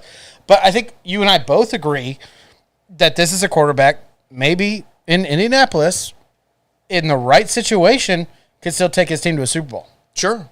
Well, yes. I think the way that happens is with Alec Pierce, like, hitting the ground running, and I think he can. No. I said this is a guy that Are you talking about this year? I'm just saying. Or you mean like a year or two from now when they've got some experience on the receivers' bones and everything else? Yeah. Because I do think that's a player like Matt Ryan at this point in his career went to the right roster and the right team. He could take a team to Super Bowl. That's what I'm saying. Yeah. I said possibly like Indianapolis. Okay. I'm trying to give some Colt fans some high up I think Colts fans should be absolutely ecstatic they got this guy because I do think it's an upgrade over Carson Wentz. The fact that you got him for less. How tired do you get of this? You got Phillip Rivers, Andrew Luck. Well, Andrew Luck, Peyton Manning, Curtis Painter, another great quarterback. My point is, the last 3 years, you literally got veterans at the end of their career. I think this is the best one out of the three. Phillip Rivers, Carson Wentz. Your best bet right now has been Matt Ryan. Once upon a time, I might have said Phillip Rivers could beat Matt Ryan pound for pound, but where they got Phillip Rivers, I agree with you. Yeah. You're getting the best quarterback at the time. Yes. In Matt Ryan, yes. Sure. And again, he is the guy that gives you the chance to win every game because he can make it happen. Then again, I do worry about some of the lackluster stuff in Atlanta, and I look at some of the deficiencies that I see in the Colts roster, and some people aren't there with me. Again, it's basically a pick 'em between the Titans and the Colts on who's going to win this division. So everybody thinks there's going to be a lot of success here. I think there's going to be some struggles because the roster does not match the quarterback skill. And I think losing a defensive mastermind like Eberflus cannot be understated. No, I agree. I really do. When you talk about getting the most out of what you have, Eberflus did that. If the defense walks back and now all of a sudden Matt Ryan has to get into a shootout, I don't know that Alec Pierce and Michael Pittman are the guys that are going to be the best receivers. Is T.Y. gone? I think he's out of a contract, but not gone yet. He hasn't retired. I think he's a free agent. Oh, okay. If I remember. He might have come back. It doesn't matter. He'll play one game anyways. Yeah, basically. Derek Carr. A guy that you're lower on than me, but still, we both have massive respect after last season. Before last season, where do we have Derek Carr? Because I still think I have him somewhere around this 14, 15, 16 spot. I feel like pretty much everybody else that watched the NFL was like, Derek Carr sucks, and we need Marcus Mariota to be the quarterback. I don't think I was ever that low on him because I remember having this conversation with you about it. I've been beating this. I am so glad that this hit because I have been beating the Derek Carr drum for so long. It's hard being the only guy in the bandwagon, Drew, all right? I remember telling you, and you agreeing with me, that if the Raiders let him go, because John Gruden at the time was that whole rumor was John Gruden didn't like Derek Carr. Right. He might let him go. Titans better be picking him up. The Titans better be one of the first teams that calls. He's certainly the best quarterback out of that draft class. Sorry, Jameis. Sorry, Marcus. That being said, Derek Carr, I think that if he was playing for any other team, besides the Raiders. Besides the Texans, because his brother David. Right. Also, noted short end of the stick guy. Rest in peace to NFL career. He did say if the Raiders made it to the Super Bowl, Derek Carr would unarguably be the best quarterback in NFL history. And he might have been right when you look at the roster, because bad offensive line. When are you talking about? What was it? Was it last year? David Carr said that last year about Derek Carr. Was that last year they were in the playoffs, or was that 2 years ago? No, they made the playoffs and lost to the Bengals in the first round on a, let's just say, suspect refereeing decision, whether the play is over, but also we're going to let the Bengals throw to a guy who's unguarded and let him just that touchdown count. No, I think David Carr deserves a lot of props. He's played in a very, very tough situation with the Raiders. The fan base is a tough fan base to play with. That they love you. They love you. Don't get me wrong. But if you're not performing, you're out the door. And Derek Carr quietly has performed in a Raider uniform all of his career. As there have been reasons that the team loses because Derek Carr made a mistake, I would say fewer than more. I would say fewer than the defense. Yeah, I would say that. Not stopping anybody. Coming out in single high coverage this year against the Chiefs, where everyone's put two safeties back there, and Mahomes doesn't know what to do. And what do? They're like, no, we have a plan. Okay, we play single high around here, and we're just gonna let the Chiefs just punch our face in. My point is that even though I put him at 15, that's still high regards to a quarterback that has literally taken a lot of bumps from NFL fans around the career. And I think he's a guy that people are coming around to and starting to see, he might not be the best guy, but if you put it all together, we could win. It's just the question, like you said, are the Raiders ever going to put it all together? Yeah. And maybe with Josh McDaniels, this is it. But Maybe we've seen another team in the AFC West. Maybe overpaying an old together receiver who's not out of his prime yet, but paying an old receiver. Maybe that was it. It's not like they've ever done that before. Wait a minute. They have. But they've never paid him $30 million a year. That's because it was a different time. Dak Prescott. They would have paid Randy Moss $30 million a year to put Randy Moss in a uniform. Dak Prescott. Yes. The guy that nobody knows where to put because you have him in your top 10. He is a top 10 quarterback. 10. I have him at 16. I am behind Kirk Cousins. He is a top 10 quarterback. I think Amari Cooper, in a reported text, was right when he said, you are the black version of Kirk Cousins. I don't know if we're allowed to say that on social media. Wow. But the fact that, hey, Amari Cooper said it. So if you're mad, get mad at Amari Cooper, okay? I see a very similar situation with Dak Prescott. It does not get better than what the Cowboys put together. It doesn't. You drafted CeeDee Lamb, noted, top-level wide receiver out of the draft, and you made him look pedestrian. You had Amari Cooper, the guy that, salvaged Derek Carr's early career, and it still didn't look special. You had Gallup, who is a noted starter, as your third receiver. He would be a number 2 on, 80% of the teams in the league. And it never came together. You had the best offensive line for years running. You had Zeke Elliott, who I know they paid too much money to, but still a top-tier running back. They had Tony Pollard, who looks better than Zeke.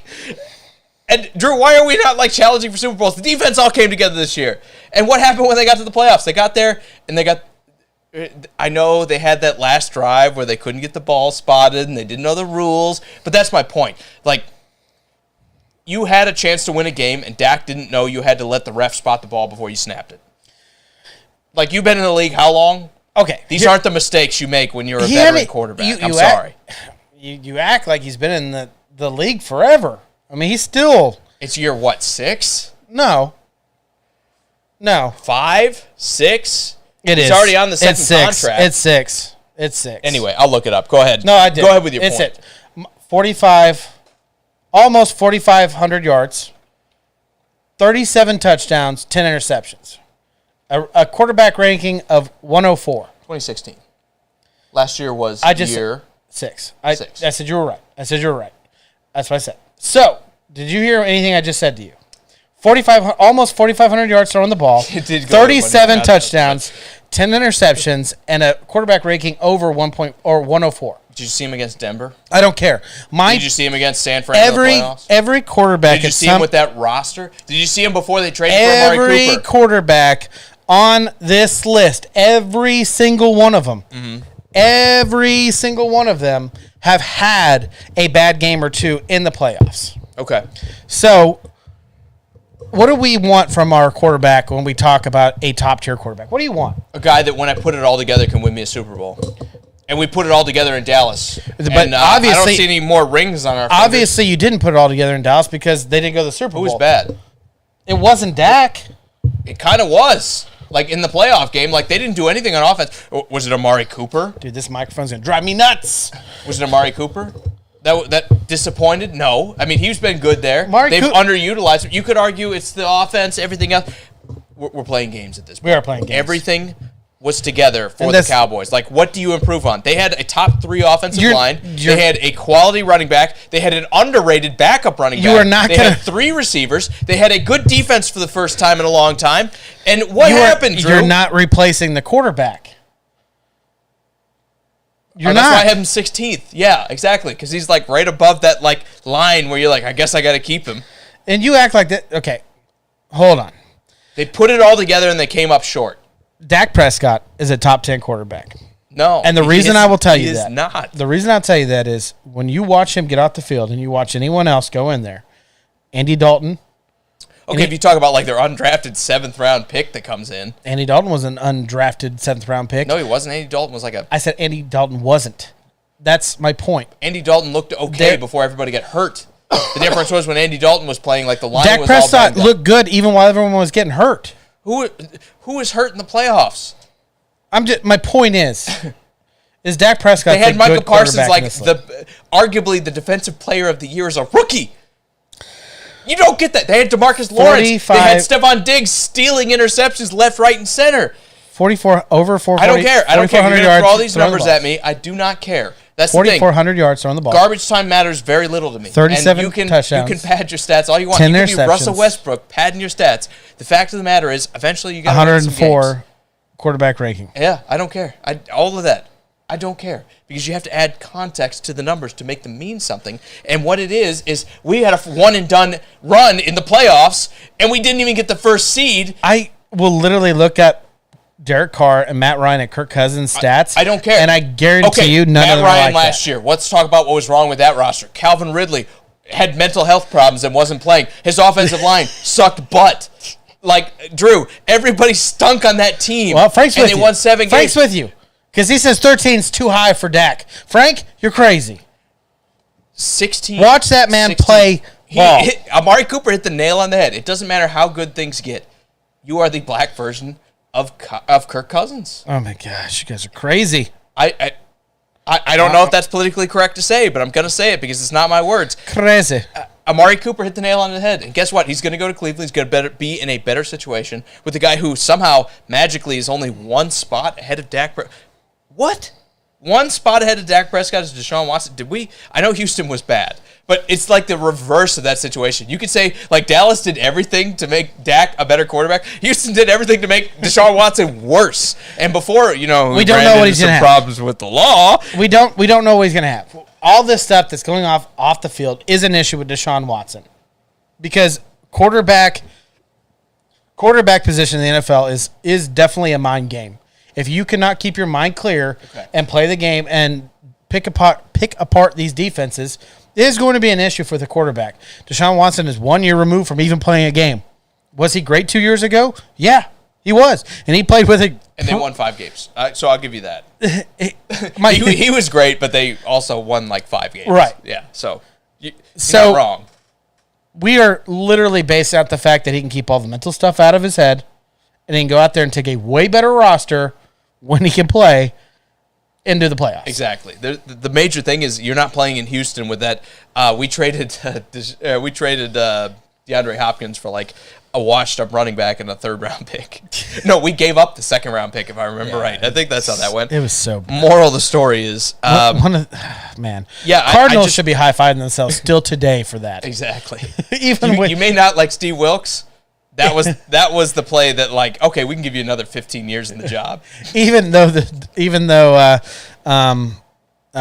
what's his name? Now I just blanked. Kyler Murray? No, the wide receiver. DeAndre Hopkins? Is out for 6 games. Yeah, so he took some steroids. It happens in the NFL. You still should be high-fiving yourself. All right. Ryan Tannehill. A guy that's very difficult to rate because everyone still had him in the top 10. I do. I think he's better than Dak Prescott.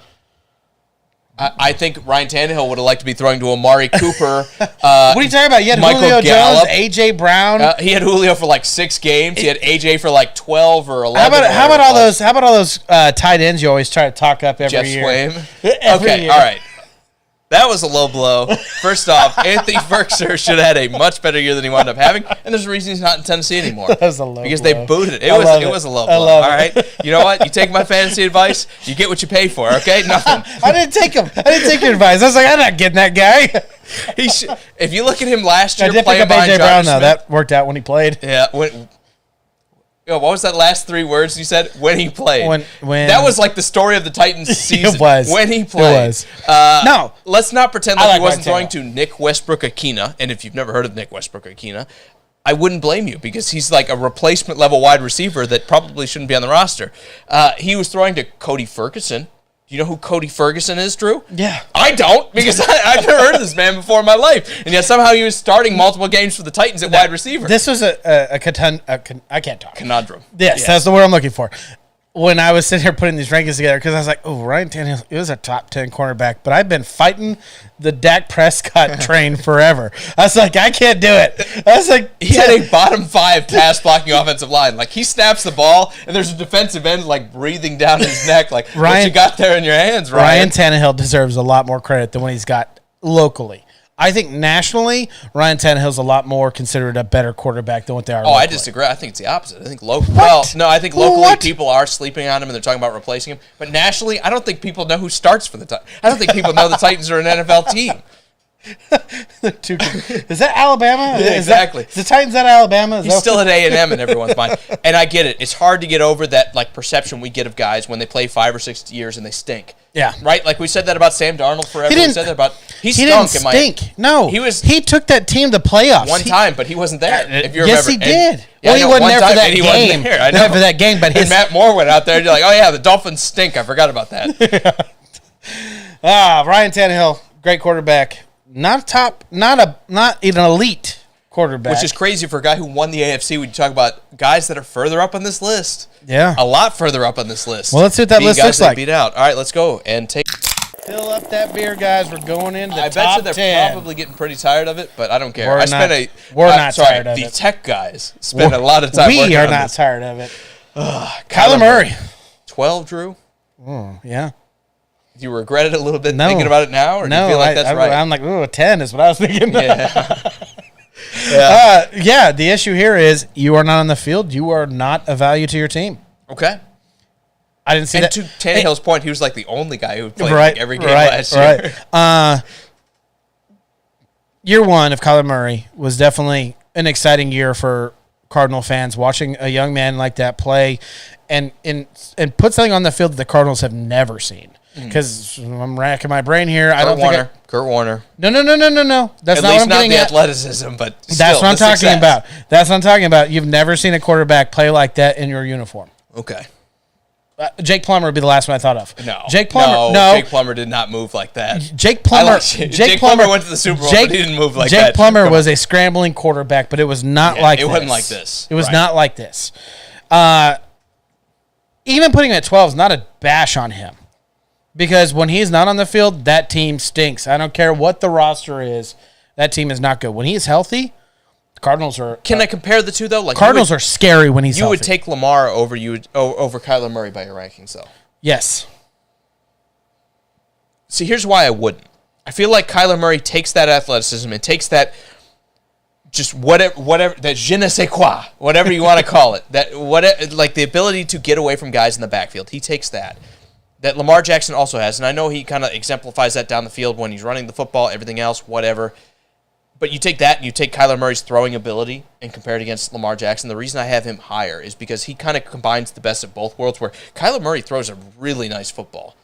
But he also has that, like, get-out-of-jail card where you're like, man, there's no way this guy isn't getting sacked. And the next thing you know, he kind of, like, shrugs his shoulders, ducks his head, and rolls out away from, like, 3 guys trying to tackle him and still makes those plays. Lamar Jackson does that.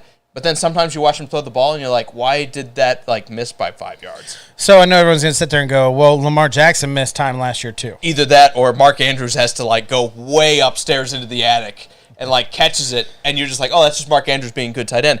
But to me, the difference here is like there's realistically 2 things you can do as a quarterback that sets you apart, and that is your athleticism and your ability to run the football, as well as your accuracy of delivering it. And I think Kyler Murray checks both of those boxes. He may not be the best at either one, but the fact that he does both at a high level tells me that he's a little bit ahead of a guy like Lamar Jackson that has that athleticism, but sometimes throwing the football, it lets you down.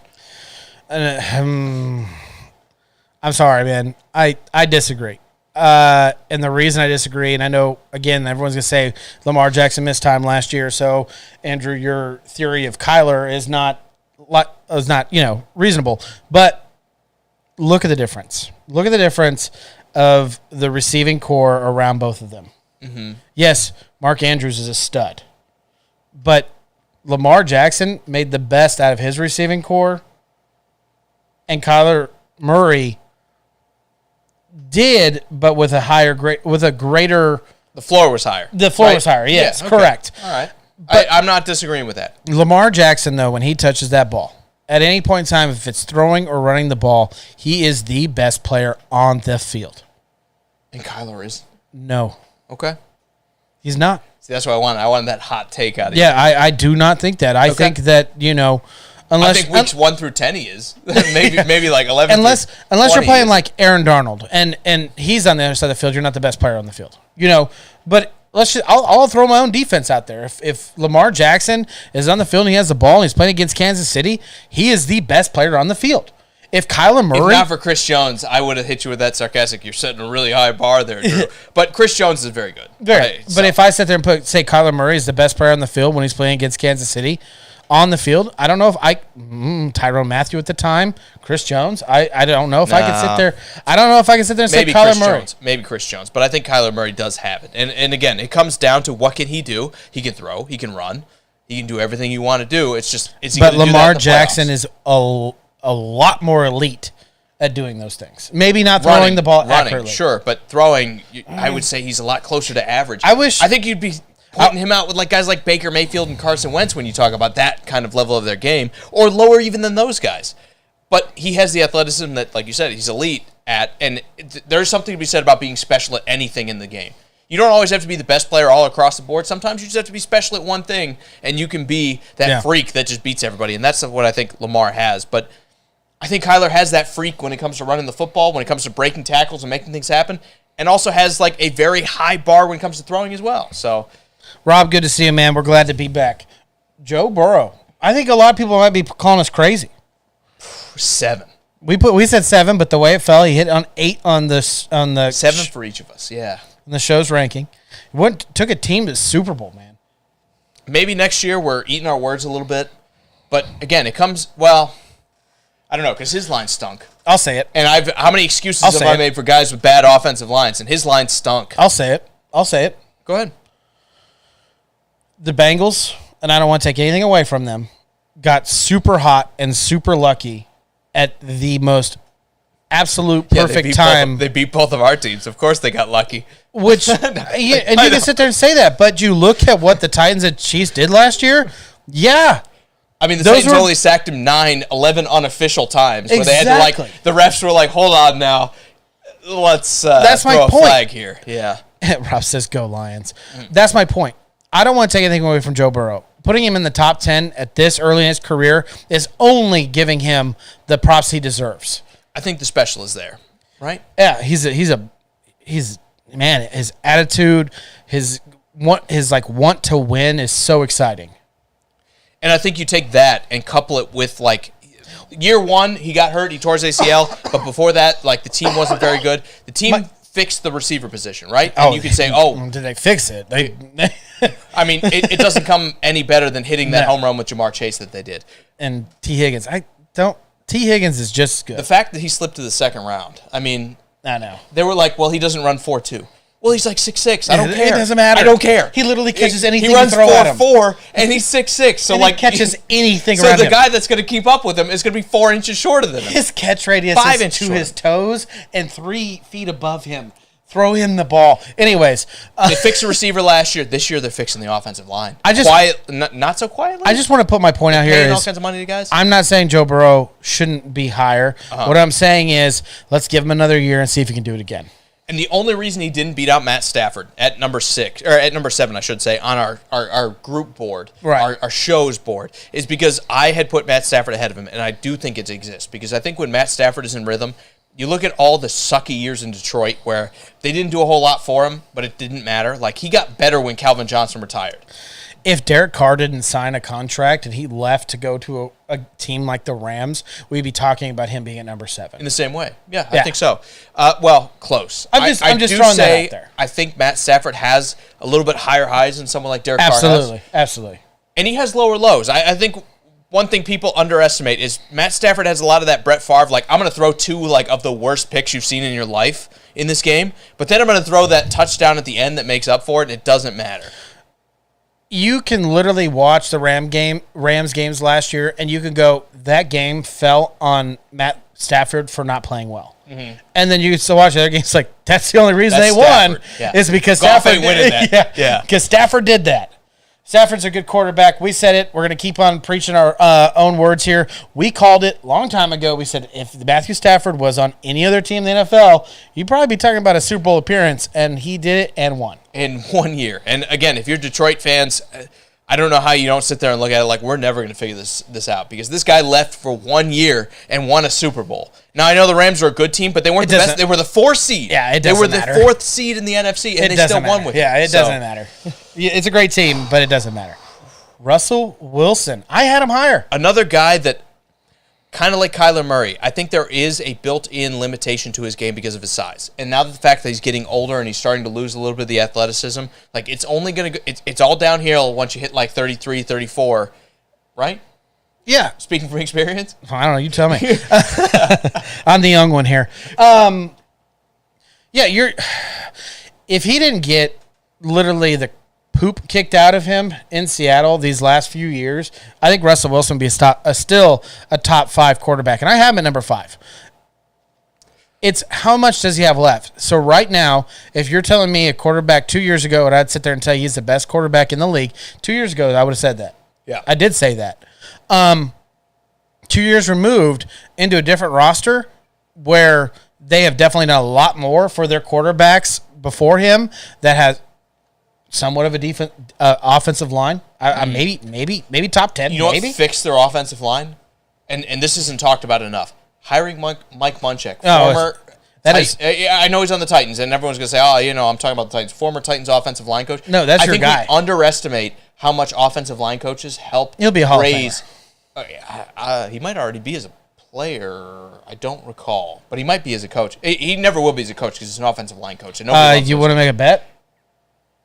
Yeah. We'll be 80 years old and be like, I told you that. You owe me a beer. I told you that. Michael Munchak. I'm broke, Andrew. Munchak would make it. Anyway. No, hold on. Let me finish what I'm saying. Next year, we could be talking about Russell Wilson being out of the top 15. Sure. But No. That's too yes, far. no. I think Russell Wilson could get hurt the whole season, and we would still talk about him like, well, maybe he's 12. Right. Okay, exactly. I think he's done too much to say. What I'm saying is, you're telling me he's lost it a little bit. He's stepping back, right? A little bit. I think the only reason you can sit there and say this is because Seattle's offense. I still have him 8. I get it. The only reason you can say this is because Seattle didn't do a lot for him besides receivers. Right. He is going into a situation where I would say the Broncos have done a lot more for their quarterbacks of the past. So sure, he goes out and bombs it and throws 20 touchdowns and 22 interceptions. Well, yeah, you're talking bottom 15. Sure. What I'm saying is... No. I disagree still. I think we would still be like, well, it was a bad year. It was year 1. I don't think so. I think we'll be drinking the Kool-Aid. No, Russell Wilson doesn't take year 1. Do you remember that as a rookie? He came out as a rookie and was a stud. But also the defense was like ungodly. I think Denver, you don't care, but I do. Denver might be a great defense next year. See, here's the thing. I think it might take a step back because we thought that last year and they didn't. But you're down Vic Fangio, who is, again, the mastermind. I just crapped on the Colts for doing it. I would be a hypocrite if I didn't crap on Denver doing it. You lost the guy that made your defense special, which is the scheme that Vic Fangio, let's face it, everybody looked at Vic Fangio's scheme and said, this is how we beat the Chiefs. Before that, it was this, what is the Cowboys defensive coordinator? Dan Quinn. Mm-hmm. It was Dan Quinn's defense, where we run the cover 1/cover 3, where we have one deep safety and everything else. And the Chiefs said, well, we have Tyreek Hill. If you leave one safety back there, we are going to crap on you. The problem here being that everybody kind of looked at that and said, let's run too high. You know who really revolutionized that? Not revolutionized. We've been running that since, the Tampa 2, everything else. But it was the Bucs. But anyway, my point here being everybody kind of shifted more to this Vic Fangio, sit back, let the offense make a mistake, and when they do, you punish them for it. That kind of defense, everybody's kind of done that. Without him in Denver, I think you're talking about a bigger step back for the defense than people realize. They hired Nathaniel Hackett, who was going to be, right, it was Hackett? Don't quote. Was it Hackett in here or Miami? I don't remember. It was the Green Bay guy.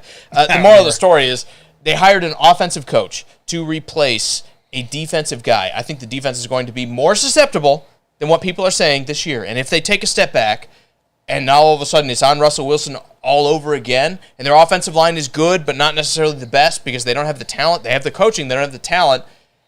I think we're going to be looking at Russell Wilson maybe taking a minor step back, even though I have Denver as one of the best teams in football next year. And if they do, I still don't think we're going to just throw Russell Wilson to the wolves and be like, oh, now he can't play football anymore. I think he's done enough now. We're going to give him the benefit of the doubt that even if he sucks, Drew, we're going to be like, well, it was year 1, right? Like, we'll give him that grace period. We'll see. Okay. We'll go ahead and move on so we don't keep getting stuck on one guy. Justin Herbert. People are going to call us crazy. No. Are they going to call us crazy? They watched it. No. I mean, the arm talent, everything else, he looks like we have him above Joe Burrow, the guy that took his team to a Super Bowl. Physical ability. It's all there. I'm just talking. It absolutely is. They both look like they have the mental side of the game.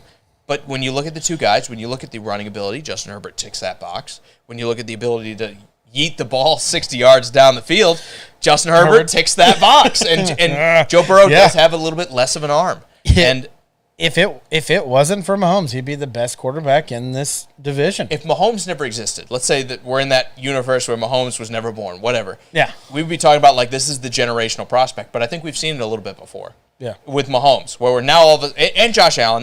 Let me throw him in the mix, too, because I think those two guys have kind of desensitized it a little bit to how good he has been early in his career. Rob says Tom Brady #1. We'll see. We'll see, Rob. So here's my question to you. We both like Justin Herbert. I like Justin Herbert. I know it's 6, and I'm on my top 5. You'd like him better if he wasn't in your division. One in my division. Is this the Chargers' curse of they just got themselves another Phillip Rivers No. the next 15 years? Hold on. The Chargers' curse was they didn't put it all together. Phillip Rivers was a great quarterback. Yeah. Probably a Hall of Famer. No.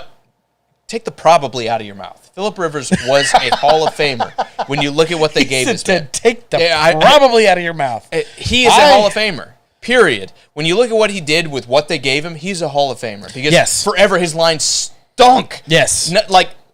They were like 23rd to 32nd every year with Phillip Rivers. You can even look at it in fantasy. You have to take him in fantasy. Mm-hmm. If he's sitting there, you take him in fantasy. He's the same caliber prospect, though. I think so, in Herbert. I think he's the same caliber prospect.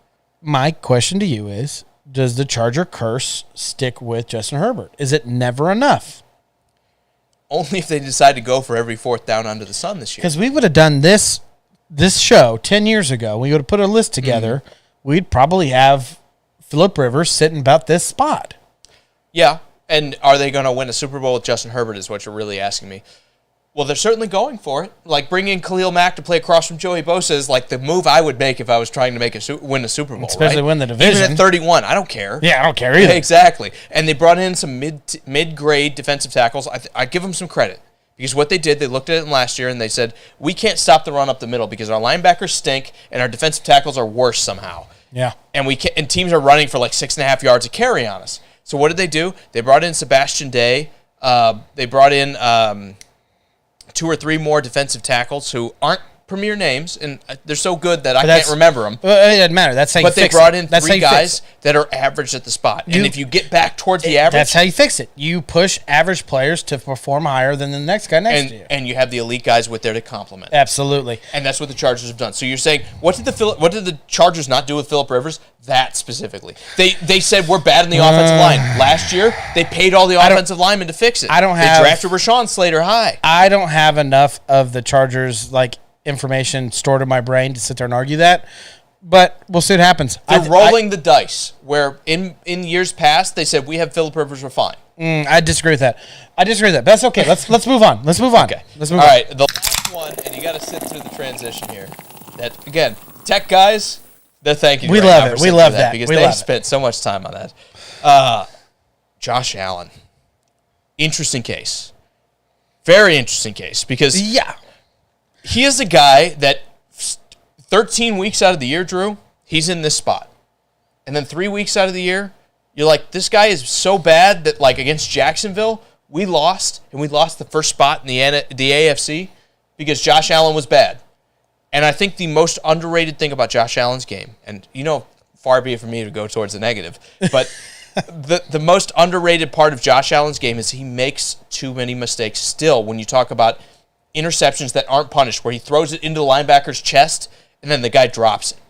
Because if those were punished, Josh Allen would be 15th in the league, 16th in the league, because those mistakes weigh against him so heavy. But so often, so much of the game changes where you throw that pass, if the guy catches it, you're a bad quarterback. If the guy drops it, you're like, I was just unlucky, right? It was just a bad play. And I think Josh Allen, the reason he's behind everybody else on this list, especially for me here, I have him at 4, you have him at 3. The reason he's so much behind that, it's not the athletic ability, it's not the ability to throw the ball deep, everything else. The mistakes are what you have to clean up. Guys like Mahomes, he makes some of them because he's a little bit more of that, whatever you want to call him, the riverboat style gambler, where sometimes he throws that risky pass. That Brett Favre style. Guys like Rodgers, they don't make these mistakes. They just get the job done, and they limit those sort of negative plays that might go against them to win games. I look at it as where was Buffalo before Josh Allen? Where was Buffalo sitting with average to below average quarterback play? Nowhere. I mean, I'm sorry, Buffalo fans. You guys haven't been good since '94. No disrespect. I know you guys went to a playoff. They went with Tyrod. Right? Yeah, I know you went to a playoff. Another guy who didn't make the list. Was it snow? Was it snowing that playoff No, game? they just beat Jacksonville in Blake Bortles. I couldn't remember. Anyways. It was in Jacksonville, if you remember, and they lost. They didn't beat them. They lost 6-3 in the most riveting playoff game in NFL history. Rob says, Patrick Starfish Mahomes better than Tom. You must be kidding me. Yes. Well, only one of us had them. Yes, he is better. Not that we're kidding you, but yes, he is better. Anyways, moving forward. I will say this to that point. I don't want to take away from Josh Allen here. I want to get to your point. But if you flip the teams,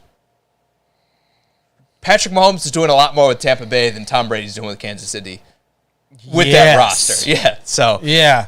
Tom Brady's going. I do see that. Tom Brady's going to a Super Bowl with a very, very good defense. Patrick Mahomes, I think you meant, is going to the Super Bowl with that Tampa defense. That's what I'm saying. Yeah. That's what I'm saying. Tom Brady okay. You're saying with what he has. The real world. Sure. Okay. All right. Okay. Sorry. It's okay. The beer's getting to me, man. He said not even close. All right, Josh Allen, he had so many question marks coming out of college that he answered every single one of them, in my opinion. Are you going to make mistakes? Yeah. Are you going to throw it straight to a defender? Almost every quarterback on this list has thrown it straight to a defender. At times. But how often? Maybe it might be more for Josh Allen. But it doesn't matter. This guy has literally, a video game term, has literally leveled up everyone's play around him. Can I kick back against that a little bit? Because I think before they brought Stephon Diggs in, he was a different guy. And it is a little bit of that like quid pro quo where like the receiver raises the quarterback's play, but the quarterback raises the receiver's play everywhere you go. So it's kind of like that what's the opposite of parasitical where they both benefit from it? I don't remember the scientific term. If Stephon Diggs was leading the NFL in receptions and it was like 80% of the balls went to Stephon Diggs and 20 went to everybody else, I would sit there and agree with you 100%. Does it help to have a true number one receiver? And does it help to get a number one receiver for pennies on the dollar for that trade that they got him for? Yeah, that absolutely helps. But I don't think Josh Allen would have been any worse because of that scenario. I just think that it definitely pushed his career higher. But what was Stephon Diggs? Symbiotic is what I was looking for. What is Stephon Diggs? Well, Stephon Diggs is a number one receiver. Even as good as he was with Kirk Cousins, he wasn't this good. Yeah, I think you can make the point that Josh Allen has raised his play a little bit. I was trying not to say that Stephon Diggs was a bad player in Minnesota because he was not. He was a number one receiver. But I think the opposite of that is you can say Josh Allen without Stephon Diggs was not that good of a quarterback. There were plenty of rightful concerns about his accuracy and everything else. But I think the Bills have found a way to kind of mitigate some of the accuracy, and he's gotten better. I'm not saying that, but they've found a way to mitigate that by getting guys open enough. When you have Stephon Diggs, much like the Tyreek Hill thing that I point out a lot of the time, is having that guy that is that dynamic and that game-breaking of a wide receiver makes it where you don't have to hit him perfectly in stride every time because he's just got 5 yards of space. Yeah. And I think Stephon Diggs has done a great job of that. But the reason I have to put him behind everybody else here is because, again, Josh Allen will have those games where you're like, he doesn't look elite. Where you're like, what happened against Jacksonville? And that it seems to happen against Jacksonville. When he plays the other Josh Allen, it seems to just bite him in the ankles a lot. Maybe that's a Highlander thing where there can only be one, and it like throws off his mojo, whatever. But the moral of the story is, whenever he seems to play some of these games every year, there's 2 or 3 or 4 of them where you're playing bad teams, it seems like, where Josh Allen does not rise to the occasion, where I feel like the other quarterbacks, even when they're having their off games, the bar isn't that low. Like, there's a reason they lost to Jacksonville, what was it, 9-3 this year? Because Josh Allen just couldn't get it going. Yeah, I don't think Patrick Mahomes would find himself in those situations where Patrick Mahomes would find a way to like squeak 12 points on the board, and then you're like, we beat Jacksonville 12-10. It was ugly as hell. We don't care. I think we did that. Not Jacksonville, but it was the Giants. Like when they played the Giants, it was just ugly. It was but terrible. It doesn't matter. But I think we still scored like 23 points. Yeah, it's enough. The Packers 14-7. I remember that where like they had Jordan Love playing. It didn't matter. The Packers owned the Chiefs. I felt like when they played every time on offense, but Patrick Mahomes managed to like fall his way into 14 points. And you won the game because the Packers couldn't find a way to get it going. Whereas Allen, on the other hand, when he's struggling, it doesn't seem like he finds a way to fall into those 14 points. It seems like he finds his way into like 6 or 3 or 9, where it's just not quite good enough. And I think that's why I have him at number 4 here. All right, let's talk about Patrick Mahomes and Tom Brady together, because we got Rob here telling us that we're crazy. It's not even close. This is how I want you to compare it, Rob. And I know I'm a Chiefs fan, but throw that out of the water right now. When I sit there and watch these games, because I've watched enough of Tom Brady and I've watched enough of Patrick Mahomes right now. Mm-hmm. I'm not talking about any other time. I'm talking about right now. When I go back and look at some of those Buck games, I don't go, man, if Tom Brady didn't make that play, that team would have lost. Mm-hmm. But when I go, man, if Patrick Mahomes didn't make that play, Kansas City would have lost. Kansas City was a dumpster fire last year. And I know we won 12 games or whatever it was. We did not look good a lot of the time. And a majority, I would say, if let's just say we won 12 games, 10 games, the only reason we won those games is probably Mahomes. I don't really have all that knowledge in the top of my head. When you go and look at like Tom Brady, and I'm not taking anything away from him, because he is the best quarterback to ever play in the NFL history. You got... I mean, you do have him 4th on your list in the league going into this year at like 45 years old. Exactly. So it's not like anyone's saying like, oh, Drew doesn't like Tom Brady. Right. Yeah. But his time where it's like Tom Brady is the reason they're winning games, it's a little bit of a stretch, because I think if you put another savvy quarterback in that roster, because remember, they went from Winston to Brady. That's a huge step. You're talking about a quarterback that can't control throwing the ball to everybody else but his teammates, and a quarterback that doesn't turn the ball over. Mm-hmm. So, yeah, is the reason they won a Super Bowl a few years back because of the Bucs? Yeah. I mean, it was because of Tom Brady? Yeah, because Tom Brady can do that. But what if you threw Matthew Stafford in the Bucs organization? Do they win a Super Bowl? I think you're talking me out of my pick here. I think it's a good possibility. Stop doing that. The reason I think I still have Brady ahead of Mahomes. And I'm just talking about right now. That's it. Brady and Patrick Mahomes right now. The reason I have Brady slightly ahead of him is I do believe Patrick Mahomes has the higher floor. Like, if you put these guys on a bad team, who would be better? I would 1,000,000% say Patrick Mahomes would make them better, because he still has the ability to avoid tackles. He has the ability to make those spectacular plays like you were talking about, where like you're like, how did he do that? Yeah. And it's not that Brady doesn't have some of that ability still to make those throws that you're like, wow, that was impressive. Right. But I think when you talk about ceilings, when you talk about putting everything together, I think Patrick Mahomes still makes too many mistakes. And yes, the Chiefs took a step back. One of the biggest criticisms I've had of Patrick Mahomes is that he has always had elite level pass catchers in his offense. Yes. Guys like Travis Kelce, guys like Tyreek Hill. Right. And this year will be a big prover for me. Like, if he comes out and he's still Patrick Mahomes, it doesn't like Tom kind of has not two, even though. Missing a break. Well, he's had years in New England where they weren't good, and they turned into a running team. Gronkowski? I know, but like right before he left, they Welker? couldn't throw it at all. Welker? Edelman? Are you kidding me? I'm not saying he hasn't had good receivers. Randy Moss, let's go down the list. You kidding me? I'm not saying that, but they have had years where they haven't had receivers, and they've still been competitive, even with Tom Brady, because he's managed to get it out. Like the past couple of years when he was in New England, at the end, like Gronk was washed at that point. They didn't have anybody else that was any good. Like they turned into a running team. Yeah. But Brady still managed to make the throws that wound up getting them more than they beat. Like when they beat the Falcons, Drew, and they had Julian Edelman, who I know he had the great game in the Super Bowl, but he was washed that season. Like, let's be honest. Yeah, he was about that was the last we were going to see Julian Edelman. They still went to the Super Bowl. Frank says Fournette was the reason the Bucs won the Super Bowl, not Tom. No, that's not entirely fair. I don't know that I could ever say a running back, except for Derrick Henry. I don't know that I could say and Jonathan Taylor. That a running back has been so good that he's elevated the team to that point. Maybe he's talking about the game of the Super Bowl game, not that specifically. Not, okay, maybe, but still, that's more of a game plan. And to that point, I would say it's not even Leonard Fournette; it's the offensive line. If you're talking about, was it the Bucs versus Tampa Bay? If that was the Super Bowl we're talking about, or are we talking about? There's so many with Brady; it's hard to keep track. Yeah, the Bucs and the Chiefs. Yeah, if that's the game we're talking about, that was the offensive line owning the Chiefs' defensive line. Which, guess what? That's what happens when How about this? You're like, we got a quarterback and we don't need anything else. Real quick before we got on Aaron Rodgers. Look at it like this. Tom Brady has literally left one of the best coaches and best teams in NFL history, the Patriots. Ran away from. Right. And went to a very dominant rostered team of the Buccaneers. Sure. What if he went to Miami? When he left? Before When he left. Yeah. Oh yeah, they would stink. What if and I agree, his floor is not as high. What if he went to like Detroit? You know what I'm saying? Like, what if maybe Tom Brady isn't? No, let me rephrase that. Detroit, maybe Tom Brady. Right. What? Detroit, he might be all right because the offensive line's there. But if you went to Miami and like guys were like in his face in like 2 seconds, and you could like, "Hey Tom, you can sit there and say that about Patrick Mahomes. Patrick Mahomes was drafted into the Kansas City Chiefs at the time. Were a good team with Alex Smith. But let me say this though. Let me flip it because I think Brady could succeed with a good offensive line but bad receivers.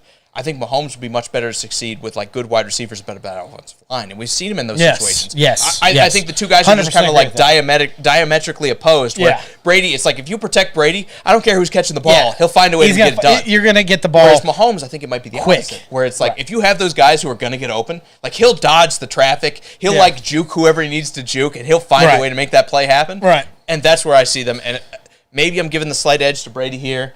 Just because of what he's done, and I'm not giving it to Mahomes, everything else. But let me see Mahomes do this at 41, and then I'll say Mahomes is better. I hope so. I know. I hope so. I know. All right, let's talk about how good Aaron Rodgers is. We're going to lower him next year because, like, the receivers suck in Green Bay. They're so bad. And I think this is just Green Bay leaning in on the fact that, like, we have arguably the best quarterback in the league right now, but we're so good there. On our list, he is.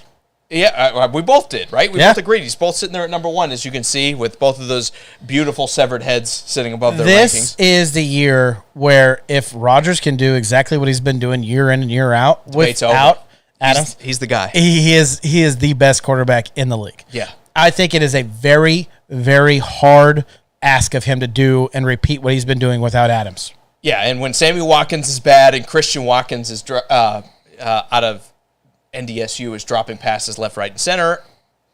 I think, again, brace yourself, everybody, because when the Packers can't throw the football very well, and I think that's coming, when they can't throw it as well as they have, everyone's going to say Aaron Rodgers is washed at 40 years old. How much they're kicking themselves right now they didn't get rid of that running back Williams, where they had Jones and Williams. They just couldn't afford to pay him both. I know it stinks. Well, what if you could have that? They paid Aaron Jones. I know, and here's the thing. Ask Detroit to cut him. Like, Detroit, you're bad. Please, please cut him, bro. Just let us have it back. Let us have it back. We need our... It's not like we're facing each other off, very often. Oh, man, it's going to be tough. Guys, that's it. That's our list. We finally did it. Hang on. Let's go back to we don't need any of this anymore. Let's go back to that beautiful transition we have with your favorite sports show.